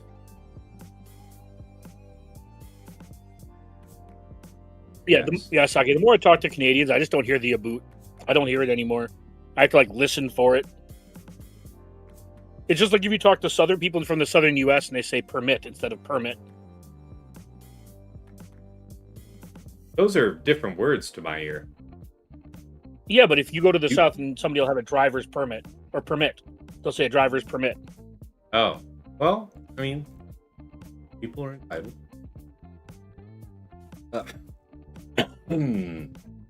Yeah, when I was growing up, I had to choose between football and hockey, and I chose football. That being said, hockey games are probably my favorite professional sporting event to go to. Cannot beat the atmosphere. I went to in Ray Rock. I went to the Frozen Four when it was here. The last time I followed college hockey is when I was in college, from 2006 to 2009.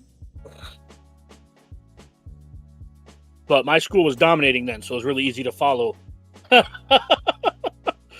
think we won 3 of the 4 years national championships we were there.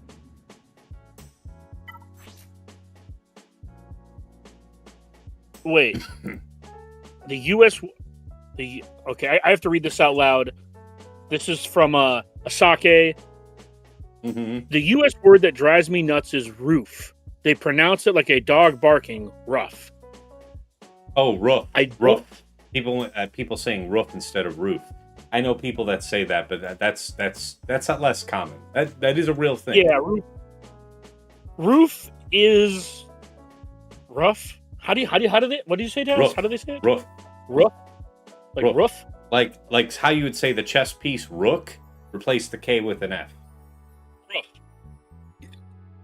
Yeah, I pretty much only heard roof. Yeah, Yamash. That sounds northeastern sounds more correct. Yeah, because I don't hear that where I live. But yeah, I can definitely see that in the New York and Boston accent. Okay. Yeah, that would annoy me too, Asake. I'm bad with my native language, so Tass will back me up on that. I say lots of things incorrectly. But you're willing to learn, and that means that you can be saved. There are those who will not be saved. I will out myself on this one. It turns out I was raised by parents and a family who didn't like people from Italy, because I've been calling them Italians my whole life. Turns out you are not supposed to do the hard I. It's Italians. I wonder if I do this mall thing. Yeah, Boro. GG's as always, man. They're always fun wars. They're always stressful.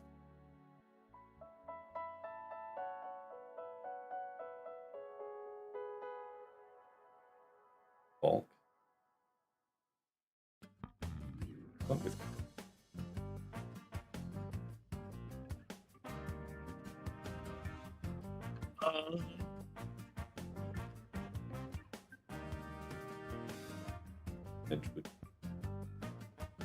They lost in 40-something seconds in a minute. A win or lose type of thing. Interesting. We might have to rely on it, though. Yeah, I don't know how many of the people in this chat have been to Minnesota, but if you've been to Minnesota in January through April, you can't spit without seeing some kind of organized hockey game. And our high school hockey tournaments are held in a 20,000 or 15 to 20,000 person stadium. That's how many people come to see the hockey games. We are absolutely just a dialed-in hockey culture. That being said, Michigan also, I don't know if it's exactly where Tass lives, but Michigan has a pretty big hockey presence as well. Yeah, we do. I don't know if it's where Tass lives specifically, I mean, I live in the Metro Detroit area. Detroit calls itself Hockey Town, so yeah. Damn, just out here, just like, just trying to be worse than other states in the Midwest. Got it. Yeah, this is perfect. All right, I think we're almost settled for the plan. Yeah, happy to talk hockey. Like, I'm not a big. I don't know I stopped watching hockey on television when they got rid of the puck tracker. But yeah, I would watch hockey again if they gave us the puck tracker.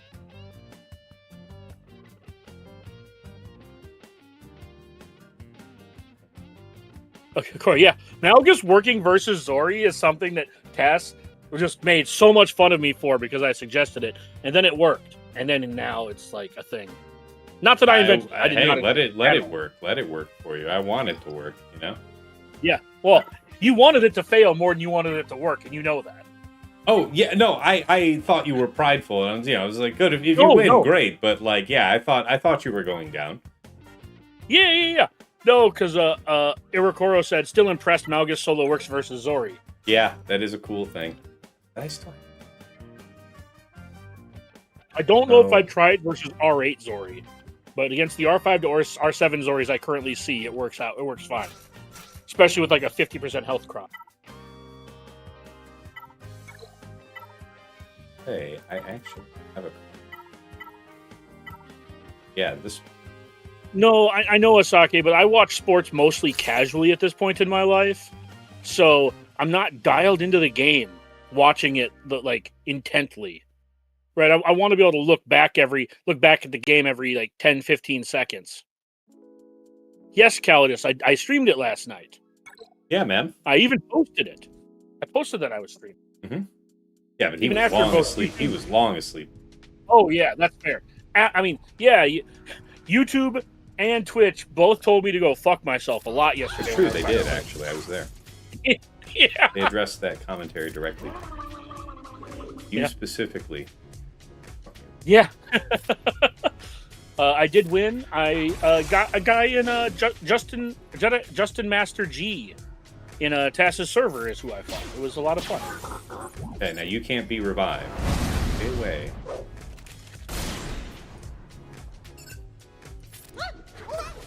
I feel that, cool. Boro. Like, I see Tass with his 200% health crons, and he has less rerolls than me, and I'm just like irrationally angry about it when it comes to data crops. Yeah, I feel you on that one. Just my luck does not exist. What's the old saying? If it wasn't for bad luck, I'd have no luck. Mm-hmm. That is the one. Why did you come back? I thought you were back. The generator. What it is? No, wrong about that. Okay. I don't think Gungans have a no revive. I thought they have a permakill with the generator. That could be my bad. I think one of the moves has a no revive mechanic. But I don't know who that is. I'm not simply just talking about the death mark. They take it. All right, we're about to lose the generator, so we got to put her down then. Like, come on, give it. Stop that, boy. I mean, fucking stop. Crew guy's about to get banned from chat. I just want to throw that out there. You guys fight nice, you hear? No, Gaming Fruit Guy said Dagger Mage 7 with technology. Dagger Mage 7 with technology is like a caveman with a calculator. It can work when enough buttons are pressed. Nice. All right, there's our 50. Mild palm sweaty moment. Yamosh says it's Tarples who has the no revive clause in his kit. That's when he does a kill anytime? Not sure. This will figure. All right, PKM goes here. Yeah, so that means I'm putting myself at the risk of loss to Algar ISC versus.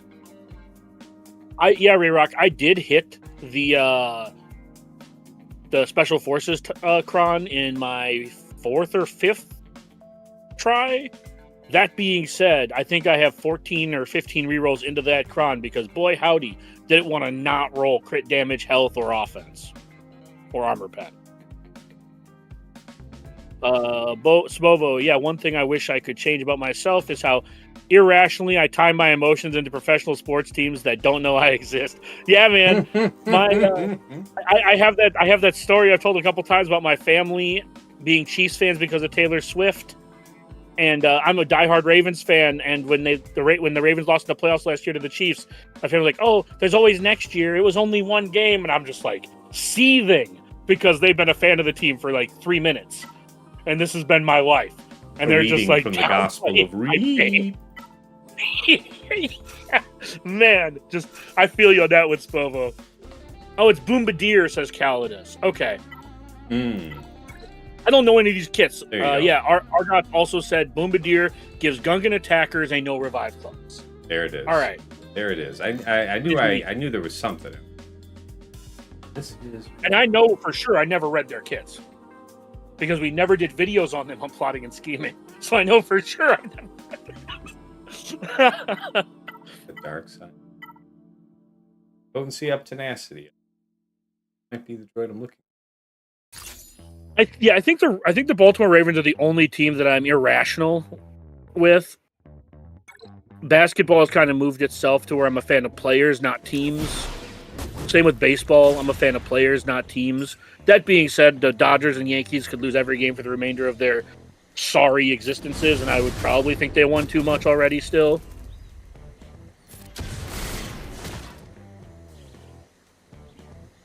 Oh, shit. The zombie streams start about the time that I decide to play Zombies Wampa, or Depressed Wampa. Unless you're talking about me being, like, reincarnated, because, man, whatever Tass had, he gave to me.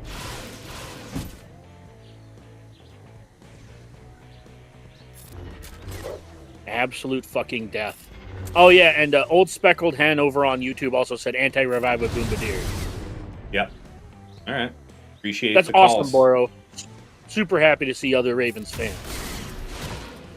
We're in such fucking shit here. Yeah, I honestly think there are more sports teams I wish would lose than I wish would win. Oh my god! Like I'm perfectly fine if the Cowboys and Steelers never win another football game ever again. Fuck both them teams and their franchises.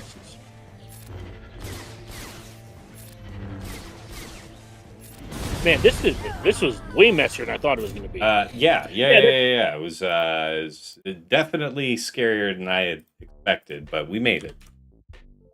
Yeah, Ray Rock says football is players, not so much teams for me because I'm in 5 fantasy football leagues. Yeah, man. Fantasy football's gone a long way to moving a lot of people I know away from being fans of teams and fans of players. I only play like playing one fantasy football league now, so.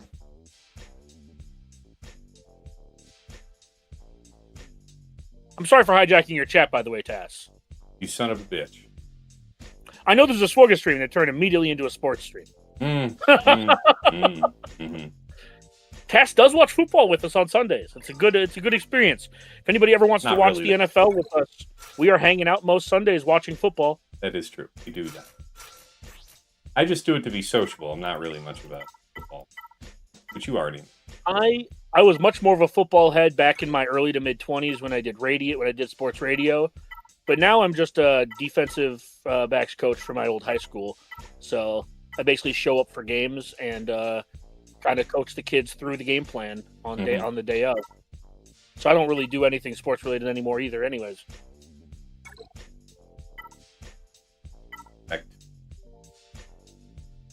Okay, this might be one of the last couple of fights.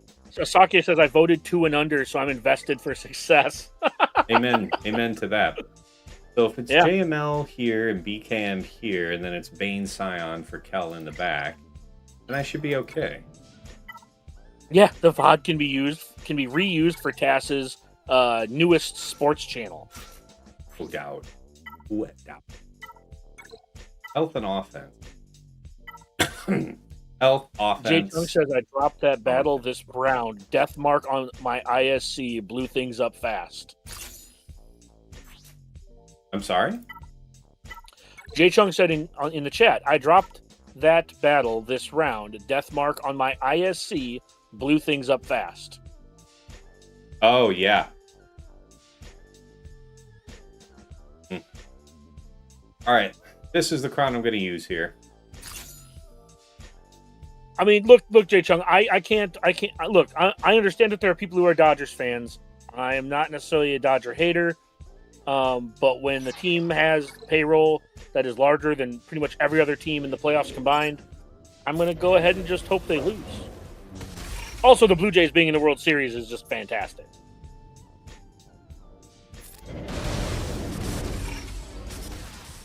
So I'm definitely going to root for the Blue Jays. No. We're done.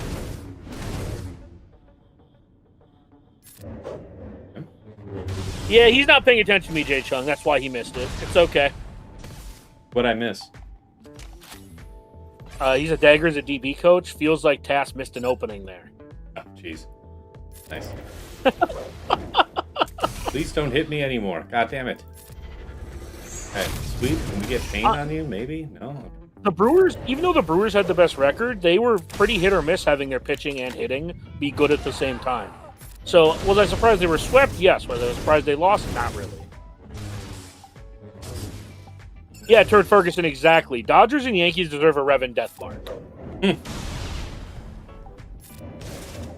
There's big hit on. Calvin said he's lost this fight before. My apologies to you then, sir. You lost this fight? I mean, that looked mildly scary to me, man, so I don't think you're crazy.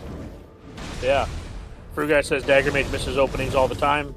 Fair. Hey. People know what you're about. Skeet skeet like a water hose.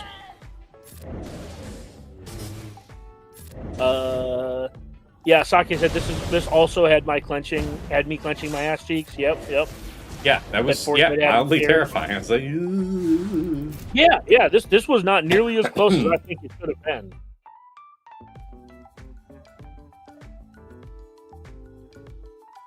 All right. When you went into that fight, I'm like, oh, this feels like overkill. And then not only was it not overkill, it actually got dicey. Yeah, that is completely fair. Yup. For what it's worth, though, Jay Chung, I'm also a pitching coach. Oh, and Tass has made more than his fair share of jokes on that one. Yes. I've done my part. He has.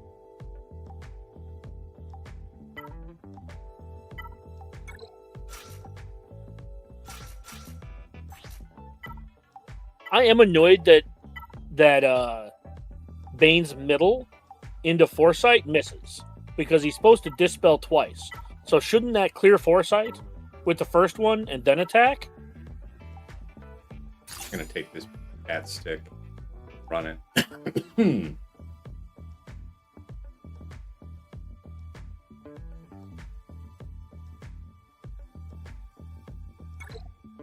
Gotta go for the big man himself.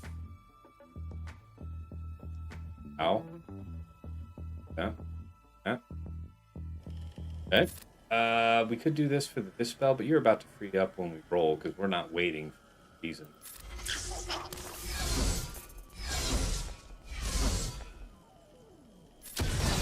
No. Happity brat. Yeah. Awesome. Basic. You're gonna bite. No. Back to you.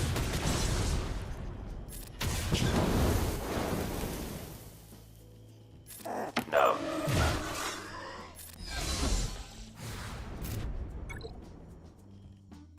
Good win.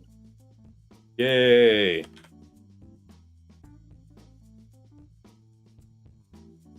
Yeah, Yamush says CG claims working as intended, but they have never bothered to update the description.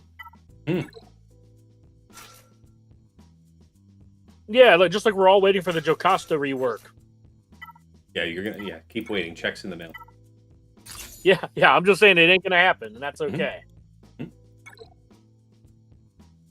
Yeah, Jay Chung said the Brewers lose. The Brewers used up all their wins. Yeah. Yeah. This is the number one. Kill it. Yeah. The Brewers are one of those teams where they looked really, really good during the regular season. But then when you looked at like their wins, yeah, they really struggled to put together complete games, which really comes back to burn you. As somebody who grew up watching the Brewers and Twins just not make meaningful playoff runs for that very reason, right? Like too many prospects, too young of teams, consistently not consistently not able to get it done.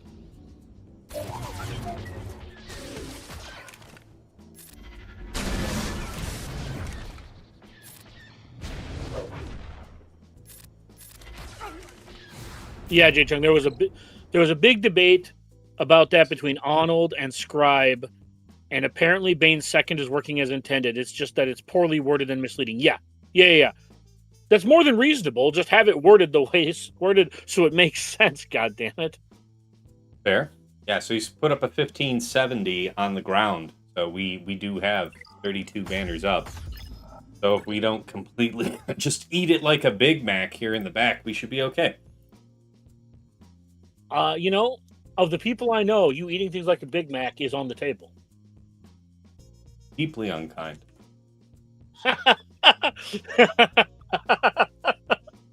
Deeply. Fix. Yay, execute. No, the dispel doesn't go off if they have foresight, period, Asaka. Yeah, the Tigers backdoored in after just completely fucking imploding for the last, 2 months of the season. What do they go by now? Shit. What is Cleveland? The Guardians. The Guardians just could not fend them off, though. All right. Yeah, so the way Bane's thing is worded is it says dispel twice, then deal damage. It's like dispel, deal damage, dispel, deal damage. How it actually works is it goes dispel, check, and then if it doesn't hit, if the first one doesn't hit, it fails. Gaming Fruit Guy says, we all know at Tassenix is a connoisseur of special sauce. Nice, Fruit Guy. Very nice. Thank you for managing the chat, because I've just have it. Feel free, though. Let me know. Tim says, and the unders win. Yes, the unders do win. I got to pay that out. Thank you for the...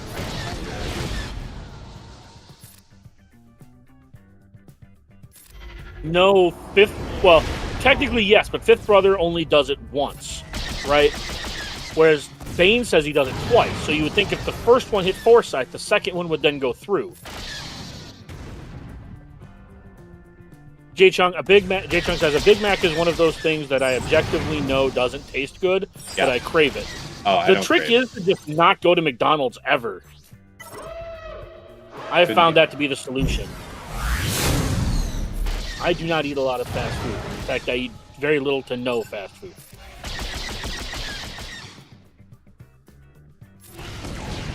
And when I do, it is unironically Taco Bell, because you can get an 800-calorie meal at Taco Bell that's actually pretty... But having a house that's primarily vegetarian pretty much locks me out of eating... all of us out of eating fast food, for the most part.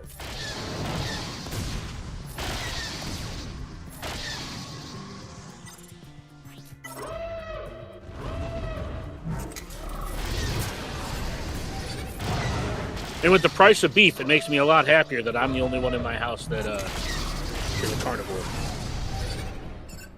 No McDonald's. Yeah. Yeah, Slogan Players will. McDonald's, Burger King. I'm good, man. Jay Chung, it's mostly bread, limp iceberg lettuce, too much sauce, my tiny little overcooked frozen tasteless, and a tiny little overcooked frozen tasteless meat puck. But it's delicious. I will take your word on that. I do not think I've had a Big Mac since I was 15. Yeah, I'm going to put that under the I'll take your word on it section. No, I was probably 17. That's when I worked at McDonald's. I'll bet you I had a Big Mac when I worked.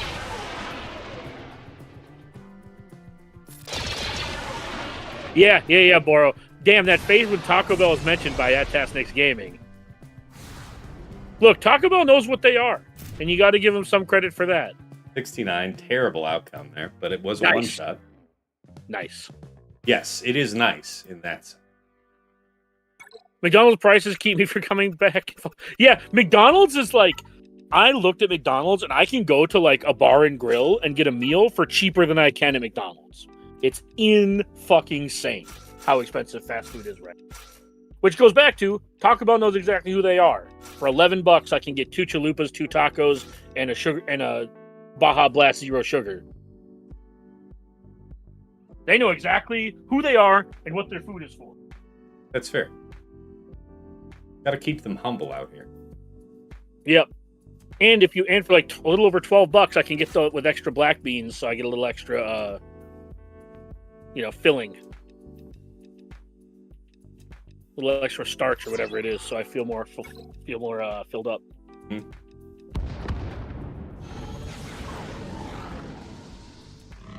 But yeah, I think it's Culver's. I think it's just Culver's and Taco Bell are like the only places I eat that are fast food. Although I guess it depends on whether or not you consider some of the some of the burger places fast food, right? Some of those like bar and grill places. I know some people consider those fast food. Yeah.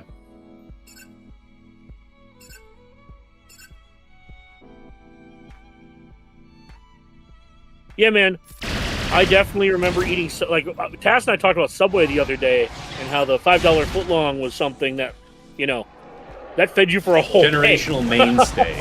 Yeah. Generational mainstay. Millennials survived on the $5 footlong. There can be no dispute. I will not hear slander about the $5 footlong in my presence. Yeah, man. Way of life.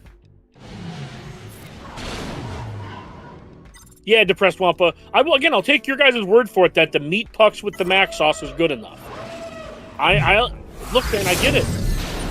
Ray Rock, I haven't had any McDonald's burgers in about 20 years. Once in a long while, I get a sausage McMuffin with yeah, man, I've had the McDonald's breakfast a couple of times in the last decade. It's fine. Mostly it's the kids are like up in time for breakfast and I don't want to make it. Haven't done that in a couple. Let me rephrase that. I have bought McDonald's breakfast for my kids because they won't appreciate or deserve better breakfast. Okay. Like, why would I get them a real breakfast if they're just like, the McDonald's one is just as good? Like, okay, then have the McDonald's one. It is insane to me. It's still going, but okay. Art Vandalay. I went to the Bear Burger a few weeks ago, and a burger and fries was $30. I don't know how people go there. I immediately walk out. First off, I don't know what the fuck that is, so I'm glad that I don't. Sure, that's an argument. Yeah, Yamush says their sausage burritos for $1 used to be pretty damn good. I will tell you this right now. I used to work the 6 a.m. to 2 p.m. shift when I was in college, so fucking crazy. I never got to eat breakfast back when I could, basically. This has to get good. Terrifying. Yeah, Jay Chung, if you get Culver's in the upper Midwest, like the Minnesota, Wisconsin area, it is fantastic. I have heard that it is much worse once you get out of like the Midwest. And I've had it once when I was in Florida, and it was not very good. So I believe them.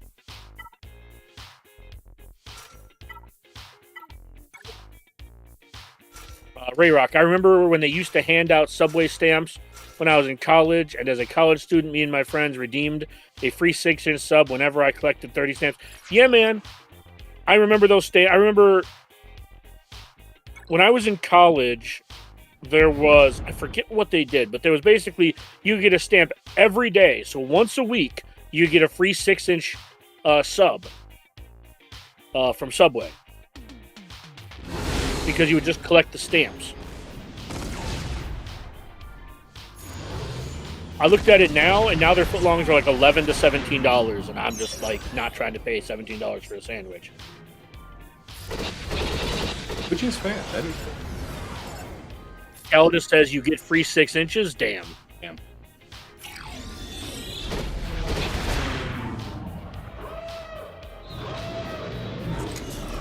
Man, I'm really glad we're not I'm really glad you're almost done. Otherwise, we'd be going back down the fast food conversation we had like 6 months ago. Yeah. And that was like 2 hours of nobody agreeing on shit.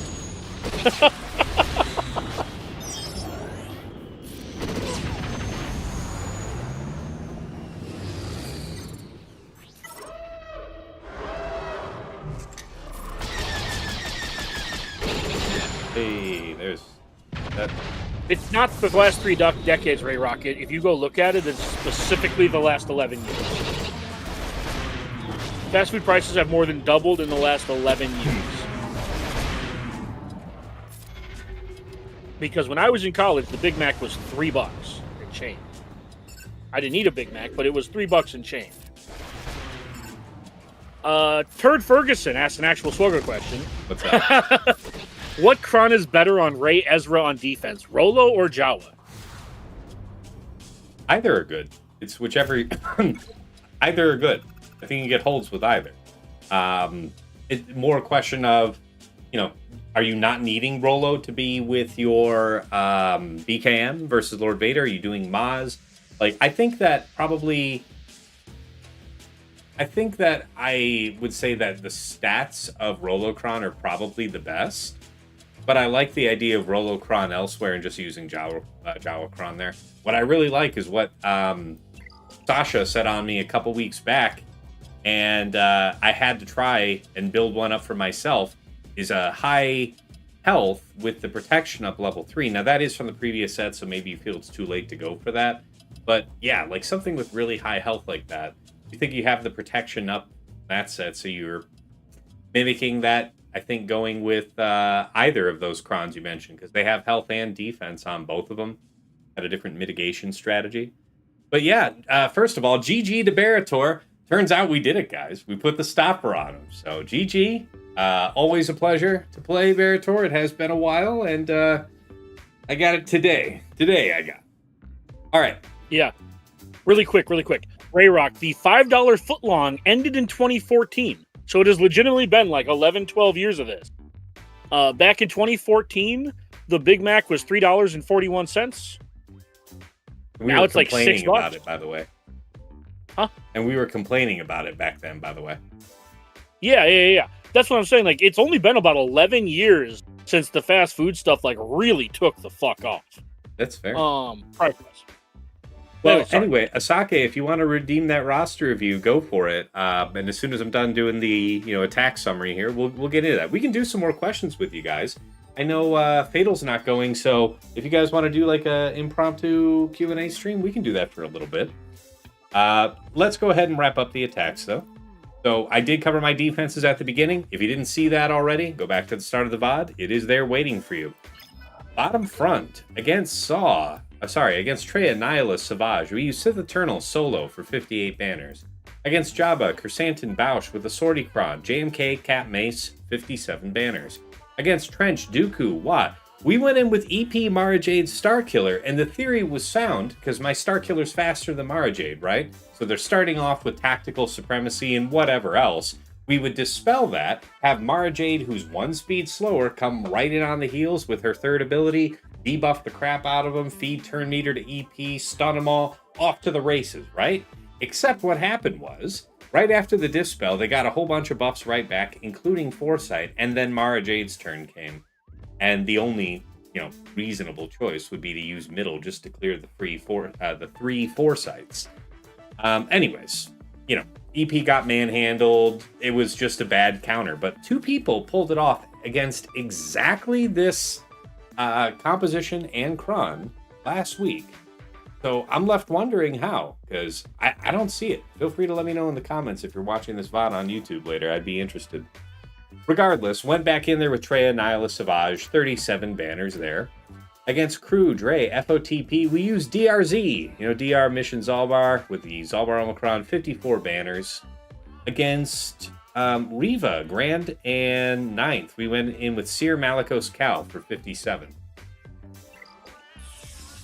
In the back, against Rey, Swolo, Exile, EEzra, I kind of screwed up and didn't reserve, I used elsewhere, my protection up level 3 with high crit damage, health on it, and that resistance level stun.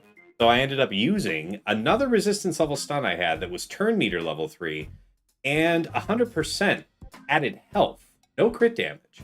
Still somehow one-shot the EEzra on Drogan's first turn with the Empowered Basic. But yeah, I was surprised that worked out as well as it did. 53 banners. We almost lost our 2 there, I will admit. Against Pirate King Hondo, Silvo, Brutus. Yeah, looking at the data, I agreed with what I was seeing in the data.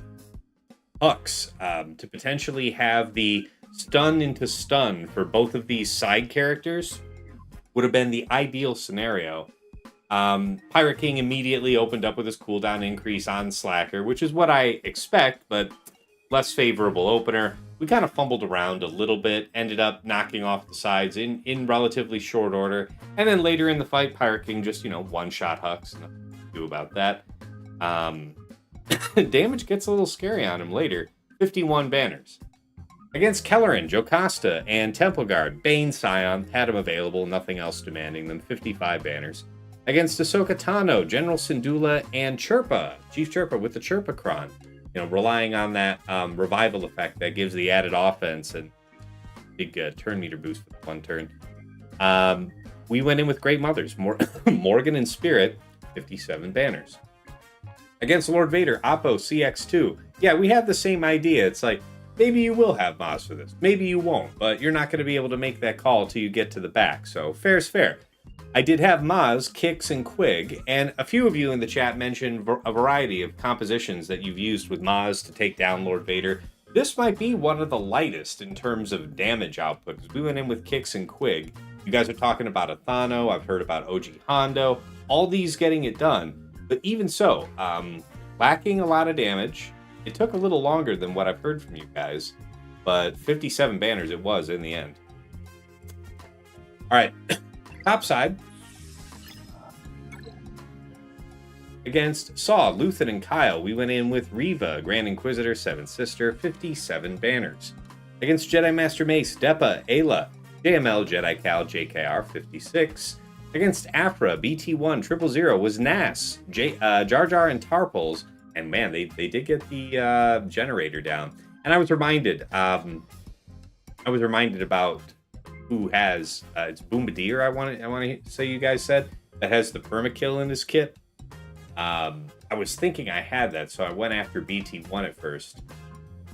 I assumed I had permakill, but I didn't, so I should have gone after Aphra straight out the gate, and it would have been over even sooner with less muss and fuss. So it would have been at 57, 56 whoop. Against DTMG, Night Trooper, DTP, we went in with BKM, Paz, Grogu, 54 banners. And against Finn Zori Scab, Malgar ISC, and that was the sketchiest fight of the day here. Gar and ISC basically got instantly locked down. I got up to my 5-stack on Maul, blew up Finn, and kind of just had to wait for the days to go by regarding getting more turns and more pushes. So Gar eventually fell over, and ISC freed up from stun to be able to assist, which was crucial in putting down the last 2 characters. This is awesome. All right, let's see. Back here on Fleet. Against Leviathan, we went in with Leviathan, and banners were boo-boo, but 69 it was. Got it done. Against Tome 1, Profundity, 76. And against Executrix, it went on a little bit longer than I would have preferred, but Negotiator got the job done, 72 banners. It's my second time doing it, and we got it done. So yeah, bled a little bit, banners on Fleet-wise, but we more than made up for it. Just fantastic hold here with the Athano Hondo Nest, and then it took him 4 tries to get here through Rey, Swolo, EEzra with a high health prod up level 3 Cron. Serious challenge, especially to Leia. All right, guys. Oh yeah, that's right. The points need to be paid out. That's right. Yeah, making it hard on you, Asake. Let me do that.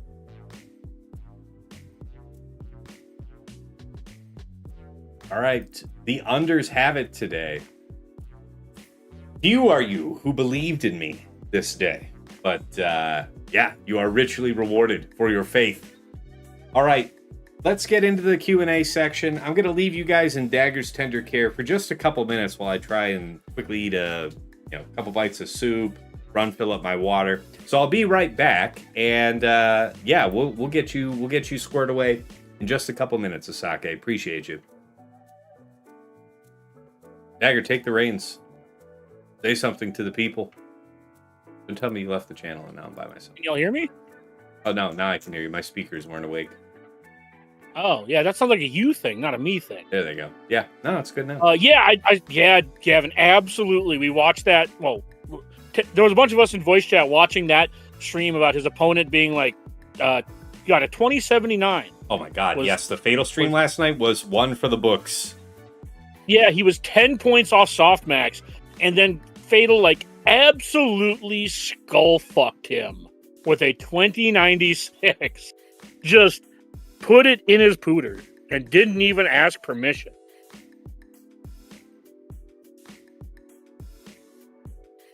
Gaming Fruit Guy says you can't eat soup. Swugger Player Zero says you missed the hats off and hydrate. I'll make up for it, I promise. Trying to eat. Zoltar. Oh my God, why is it doing this to me? Zoltar said, got myself an easy 30K on a 5K bet.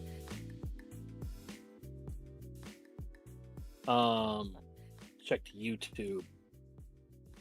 Yeah, I mean, anything you guys want to talk about. I'm here for sports. Well, let's see. What's good on Tass's channel? I have a few topics that aren't. We can talk about football. We can talk about Swugga, Star Wars in general. I mean, if you guys want to go more tangential, we can talk about things like Pokemon or other things like that. But yeah, Fatal wasted Fatal even. I think Fatal could have put up a better score than he did. Yes.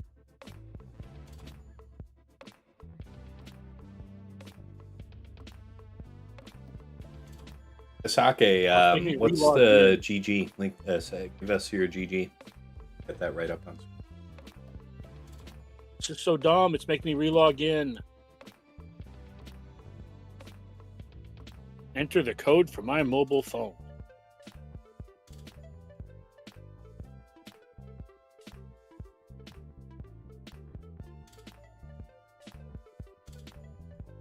Submit. All right, I'm in. Man, in order to be monetized, they make you set up 2FA, which logged me out. Did I get Legends ZA? I have not picked up Legends ZA yet. I do not have time to play it as of right now. It looks fantastic from what I've seen. I really like the open world aspect of it and the live PvP fighting in it. All right. We got Asake's profile on screen. Thank you for redeeming the roster review, Asake. Osley asks, any news about Relic Delta? Nothing new from me.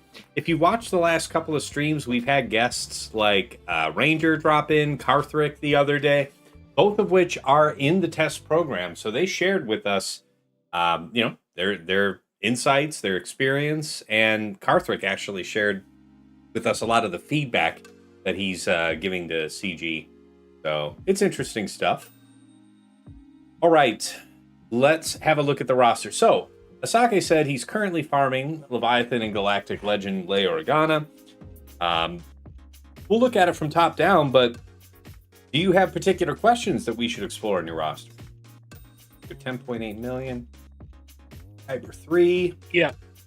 The other thing is, too, Calidus, I'm loath to start a new game or pick up a new game that will become an actual hobby because I don't know when I'm going to go back to work. Could be tomorrow. It could be next month. But yeah, not inclined to pick up a new hobby in the meantime. Because I'm going to have to drop it like a, insert some info for tasks. I'm in the middle of eating, so I can't think of anything. Well, you're good. All right. Look at everything. All right. So yeah, Kyber 3. Your Relic 9s are going to be pretty rare, so I appreciate that. The Relic 9 on Lord Vader and JML, I very much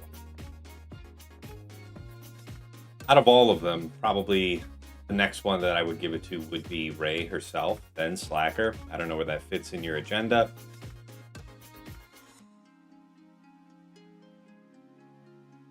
That's close.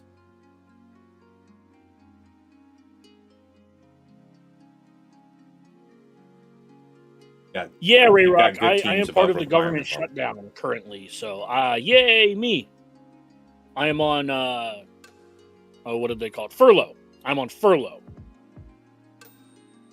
So I'm still collecting a paycheck, albeit a smaller paycheck, but my employment is still being retained. But good luck in looking for work, man. It sucks to be laid off, especially like this time of year, going into the holidays. All right, let's have a look at your mods here by speed real quick. So as far as like roster advancement goes, it's, you know, what you're talking about, Leviathan, that is a huge deal. Leia's great. So fine choices, both of them. As far as other key characters in your roster, when I was looking a second ago, we'll go back, but you know, all your usual suspects in terms of Malicos getting higher relics, Starkiller, Ass, Malgus, stuff like that. You already know, and I'm assuming you have some sense of when you want to get to those. So I don't want to give you a bunch of specific recommendations for characters to add more relics to, because I'm assuming you're going about that in your own way. You don't have them, you know, unreasonably applied as is. As far as your mod farming, take a look at the type of mod gathering. 29s. Okay. A good mix of secondaries. Some of these better mods like that. You're not just looking for speed. Okay. Where does it start to fall off?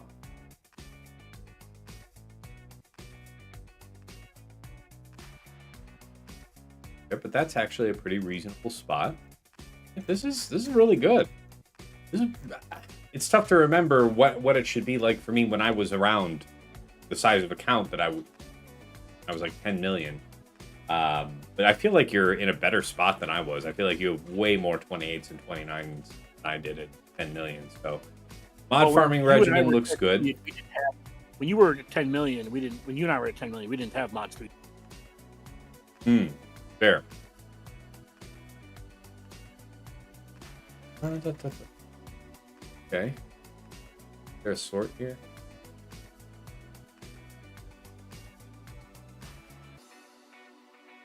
Okay.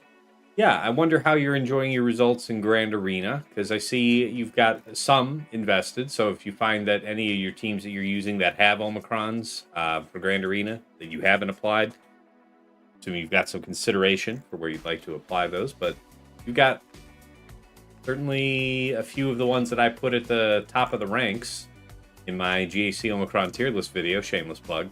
YouTube. Tassenix Gaming YouTube. Which reminds me, you're due for another update here in the next month or so. I did that in July. You're on drugs. And we got 2 conquest characters since then. Fair. Okay.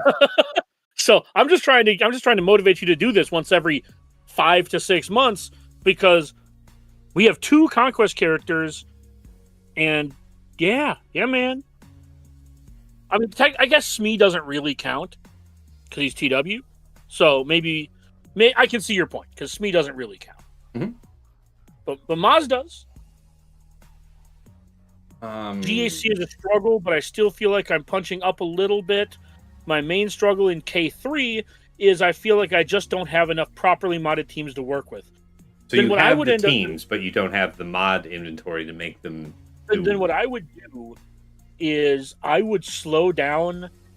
I would not worry about expediting your roster growth, and I would divert those crystals or resources into acquiring more mods and mod slicing materials. By that I mean, you can still work towards your next project, but I wouldn't spend crystals to expedite it. Just do your regular farming, do your regular gearing. But those crystals you might have spent there, spend those on mods. Because you expanding your roster while you already feel stretched thin isn't doing your mods any favors. So I would definitely go out of your way to put more effort into your mods. If that means doing the 6 refreshes instead of the 3 and not refreshing nodes, I would do that. I guess I don't know what you're streaming. Or sorry, I don't know what your Well, and farming he's saying process is. 80% of his resources are already Okay. going into mods, so fair enough. That means that you did some pretty crazy, like, horizontal account growth for a while, and then you've been kind of in a catch-up posture, mod-wise, ever since. And that's okay. If you're already putting, like, 80% of your 80% of your, crystals, in terms of freed up crystals, into mods, you're doing the right thing, so stick to the script. Yeah, he says light speed bundles. Yes. Yeah. But yeah, what I would say is just continue grinding mods. And one of the things I know, because I wailed quite a bit for like 2 years to catch up, and I put that in air quotes. One of the things that I definitely did once I got to where I wanted to be or close is I stopped all vertical progression on my roster and just focused on making sure everything was modded. And what I ended up finding out is that I could shore up some of my modding deficiencies by pushing attackers to R8. So, for example, if I was struggling with depth on offense mods, I would prioritize B team attackers like Zori or something like that, and I would lessen the burden on her mods. This was, again, Zori was back. I don't know what the equivalent for you would be now. Maybe Bad Batch Wrecker, or not Bad Batch Wrecker, Bad Crosshair. Crosshair might be a good one where it's like, I don't have good offense mods to put on Crosshair. Well, maybe I just take him to R8 so I can worry about his mods later. These are decisions I made when I was trying to catch my mods. I didn't put after I got like the very meta R8s done, I then started to transition my materials into R8ing things like Night Sister Spirit, Asajj, things like that, so I wouldn't have to put as good of mods into them. I don't know if you're in that position right now, but that's a good way to still progress your roster while still working on mods and feeling like you're making some headway, as opposed to picking up GLs and GL teams for which you may or may not have the mods for. But that was my solution when I was doing it. Yours could easily be different. But let me scroll up to your .gg and let me actually open that up in a browser. Yeah. Aside from that, I like the way you've mostly allocated your speed here. You're working up Exile Ezra. Probably eventually to use for Rey if you don't have Ahsoka yet. Yeah, you're working on it. Yep. Yeah, as you build out your GLs, characters, just a small handful of characters you can push to R8 are like Cal Kestis, Bam. Well, remember, Asake, he's not telling you to abandon your vertical progression efforts. He's saying that any added crystals that you've been putting to that effort, stick to the mods like you say you have been. So, yeah, man, I mean, it seems like you're still growing your roster pretty decently despite pushing mods, but you know how to pick them. You know how to pick good mods, so keep after it, man. So to be a little clearer, Asake, what I meant was when you're done with your current GL farm and you have that built up, instead of jumping directly into the next GL farm, you want to, what I would recommend is take a month, do a couple of R8s to shore up some modding difficulties, things like that, and do that in between these giant projects, because these giant projects are going to be a lot easier to get to when you have more mod depth. Obviously you want to get everything all at once, but I'm just saying, like, take a little bit longer break after you get your GL. Just be like, all right, let's take like 2 weeks, maybe a month, farm mods, prep for the next thing, and then move towards it, instead of just every relic level going to the next GL, then the next GL, then the next GL, because you're just going to run into this problem where you're going to finally catch up on GLs, and then it's going to take you a year to catch up on mods. And honestly, I would rather be down characters than be down mods to a degree. Fair. All right, well, I think that covers what I wanted to say. What else do you have to say about his roster? Sure. And if you got any other questions, Asake, let us know. This is the time.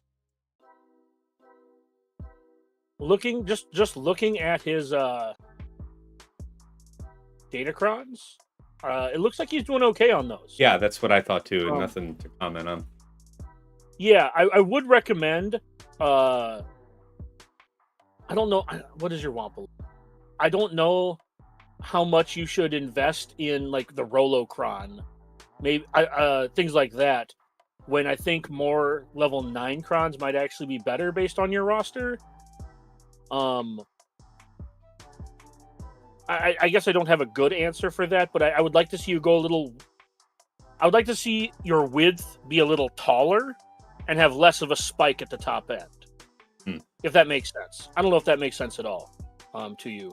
But I think you could do more 6s than you currently have. I would just say the easiest way to know where you're at with Datacrons is to take a look at your current round bracket opponents. Look at their rosters, see what they've got. You don't have to have as many as whoever has the highest. Just don't be the lowest guy, yeah? Don't be the guy with the least in the bracket.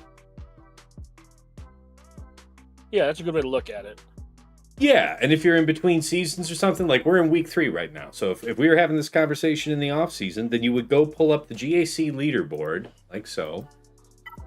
And you would take a look at, if you really want to be assiduous about it, you would look at the 8 people above you and the 8 people below you. And those would be your most probable pool for who's going to be in your next bracket in the new season. Whenever you're questioning about, do I have enough? It's always got to be, do I have enough for the opponents I'm going to be fighting? So I find it very helpful. Check yourself against what they got. Okay, I do like that. Sorry. No, I do. I agree with that. I like that. Appreciate it. Oh, yeah. There's nothing you can do about that. Yeah. If your guild says get X or Y, yeah, just do what your guild tells you to do. That's the best way to do that. Is there anything else? So this is an oddly specific question. Is there any, like, you obviously have a good direction for where you want to go and where you want to land.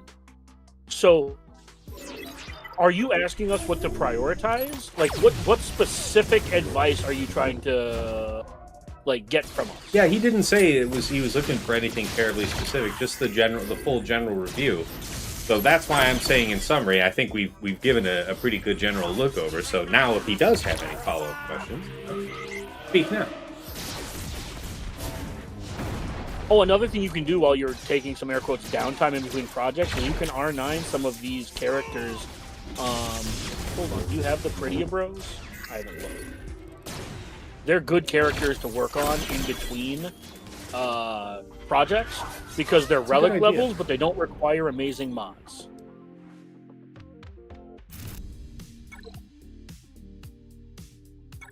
And I'm probably just blind, but I do not see them. Probably is. Yeah, that's what I mean by putting some little projects in the middle of your big projects. It allows you to put more effort into your mods. Well, okay, so your DTMG is gear 7. So I'm gonna guess your. Hold on. Yeah, so your Death Trooper Pretty is gear 10. Yeah. Okay. Yeah, those would be some things that you could work on in between your GL projects. Yeah, so one of the things I always recommend to people is you should prioritize items that print you more materials. So, for example, these assault battles, like you have POW and you have Master Qui-Gon, I would look into getting the Prettier Bros to R9 after your next big project because they will give you more droid brains, they will give you more keypads, they will give you more crystals, they will give you more credits. Like, all of these things will go to enhancing your roster faster. So when you're weighing what to work on, weigh what the return on that investment is going to be. Because there are a lot of characters that have very little to no actual return on you leveling them up or gearing them up outside of being on a team that you're going to use.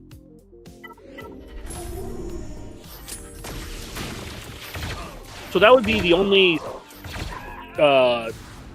thing that it looks like you're, at least looking at your roster, it looks like you're not working on that I would prioritize a little bit higher.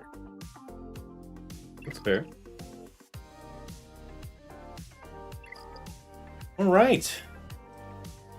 I didn't see any other questions here in the chat, so I think folks are about filed out. Who's somebody live? Who's live? Somebody playing up here towards the edge? Vexatron is live. No joke. Oh, we gotta go make ready for that then. Okay, guys, this has been a fun one. Again, if you're coming in here in the extreme late post game here, we did win against Berator. Really cool win because he's been on an undefeated streak thus far this season. So we put the stopper on it. And again, GG to Berator. I'll see you again very, very soon, I'm sure. Thanks to Dagger for popping in, and yeah. You know, if you're catching me live, then you already know you can catch my streams at twitch.tv/Tassenix. Also here on my YouTube, Tassenix Gaming, where if you've not been over there before, check it out. A whole bunch of great Slugger-related content that if you haven't seen it before, be interested. Hey, good to see you all in the chat. Hey, good to see you, JJ. Yeah, you're welcome, Asake. Our pleasure. Lady Geek, what's going on? Okay, yeah, Rabbit Beaver and Vex are live. Yeah. Okay, Vex is almost done. Okay, then we might dive in on Rapid Beaver then. Thanks for the heads up. Thanks, Ray Rock. Appreciate that. But yeah, here's the link again to my YouTube if you haven't been there. If you want to be in touch, of course, there's the link to my Discord. And yeah, so yeah, when you're checking out the YouTube, you know, there's stuff over there like the GAC Omicron tier list video, the How to Mod Guide series covering how to build up your actual mod collection from scratch all the way through advanced topics.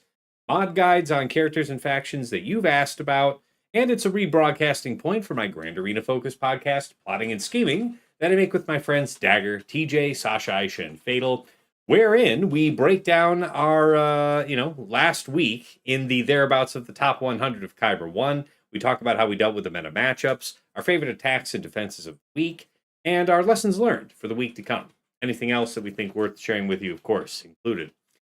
That show is native to Spotify, but wherever you catch an episode, check the description. There's a link that you can plug into your preferred podcast program and follow us that way. Aside from that, anything you like over there on YouTube, really appreciate it if you do hit the like button. Hit subscribe to the channel if you want to see more. Very much appreciate your support. And if you want to go above and beyond the Call of Duty, there are a couple ways to do that. First, I have a Cash App. That is $Tassenix. I have a PayPal, which is tassenix@gmail.com. Kafka's live? Where's Kafka live? On YouTube? Drop the URL and I'll see if I can't raid you guys out on YouTube. See if I can't do that for you. What I just miss. Hey, Cavion, thank you for the resubscribe here. 4 months. Thank you, man. I appreciate that. All right, yeah, see you Saturday for round 2. That is right. That is right, Sheepdog. All right, so yeah, there's a link to my PayPal. And of course, if you want to get some enhanced Grand Arena scouting power for yourself, early access to my content, including plotting and scheming, and a couple other benefits besides, you may be interested in checking out my Patreon, patreon.com/Tassenix. For any upwardly mobile Grand Arena player, there is something there of interest for you. At $5 a month, you enter the Task House at the VIP access level, where you get early access to the Plotting and Scheming show, which is coming out to our general audience Friday mornings at 8 a.m. The patrons get it as early as Monday or Tuesday night, giving you that early edge on the first round of the week. In addition, you know, we've got the occasional exclusive that I'll make for patrons. You'll have it at least a month in advance of the general public.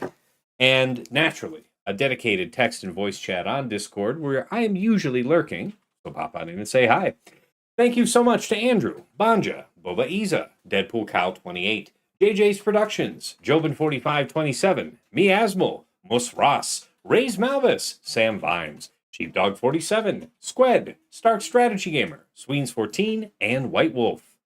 Moving on up to the $10 a month tier is VIP Access Plus, where you get a bundled Patreon membership to me and to your choice of either OmegaBot or Hot Utils Patreon. OmegaBot's a tool that I use at the start of the stream, giving you those graphs that show your opponent's offensive and defensive tendencies. Anybody can use that tool for free to scout their opponent's last week of Grand Arena history, but only patrons can build out a custom report with any number of weeks.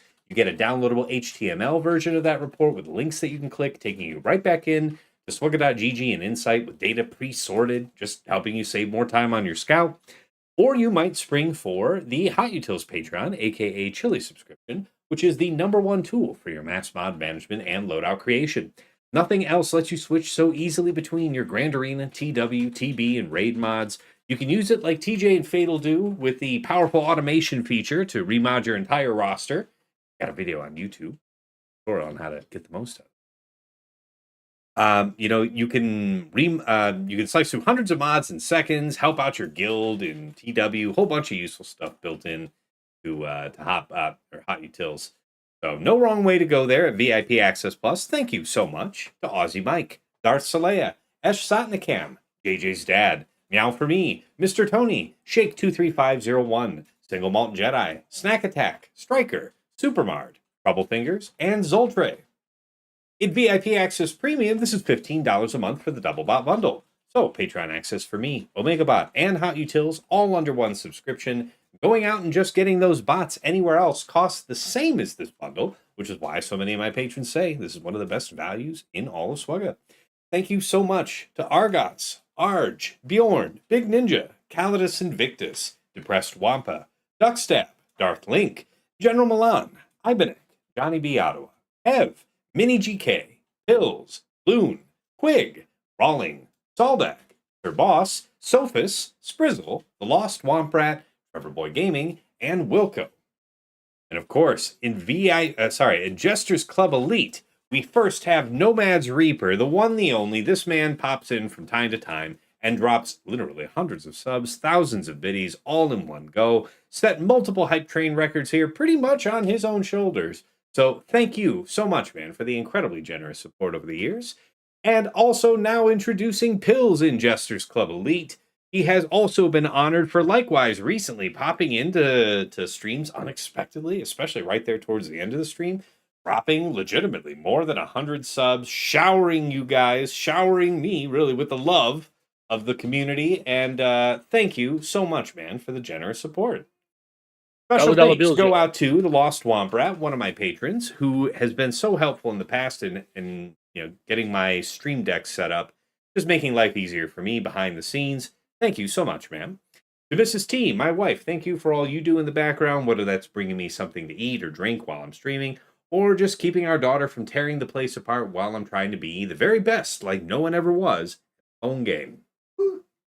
And of course, to my co-hosts on Plotting and Scheming, Dagger, TJ, Sasha Aisha, and Fatal. Gentlemen, as ever, it is a pleasure and a privilege to record our show together on a weekly basis. Despite the pressures of work and family, you guys still make the time. And it's to my benefit, it's to all our benefit, because I learn from you every week.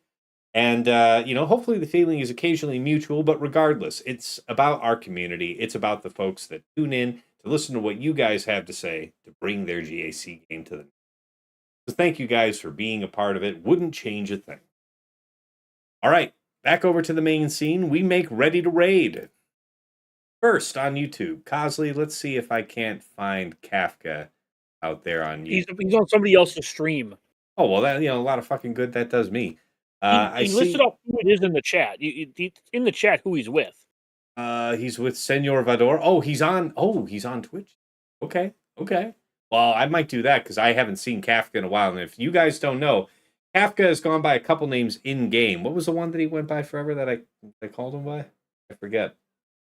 Anyway, Kafka is a Russian player, and he used to play.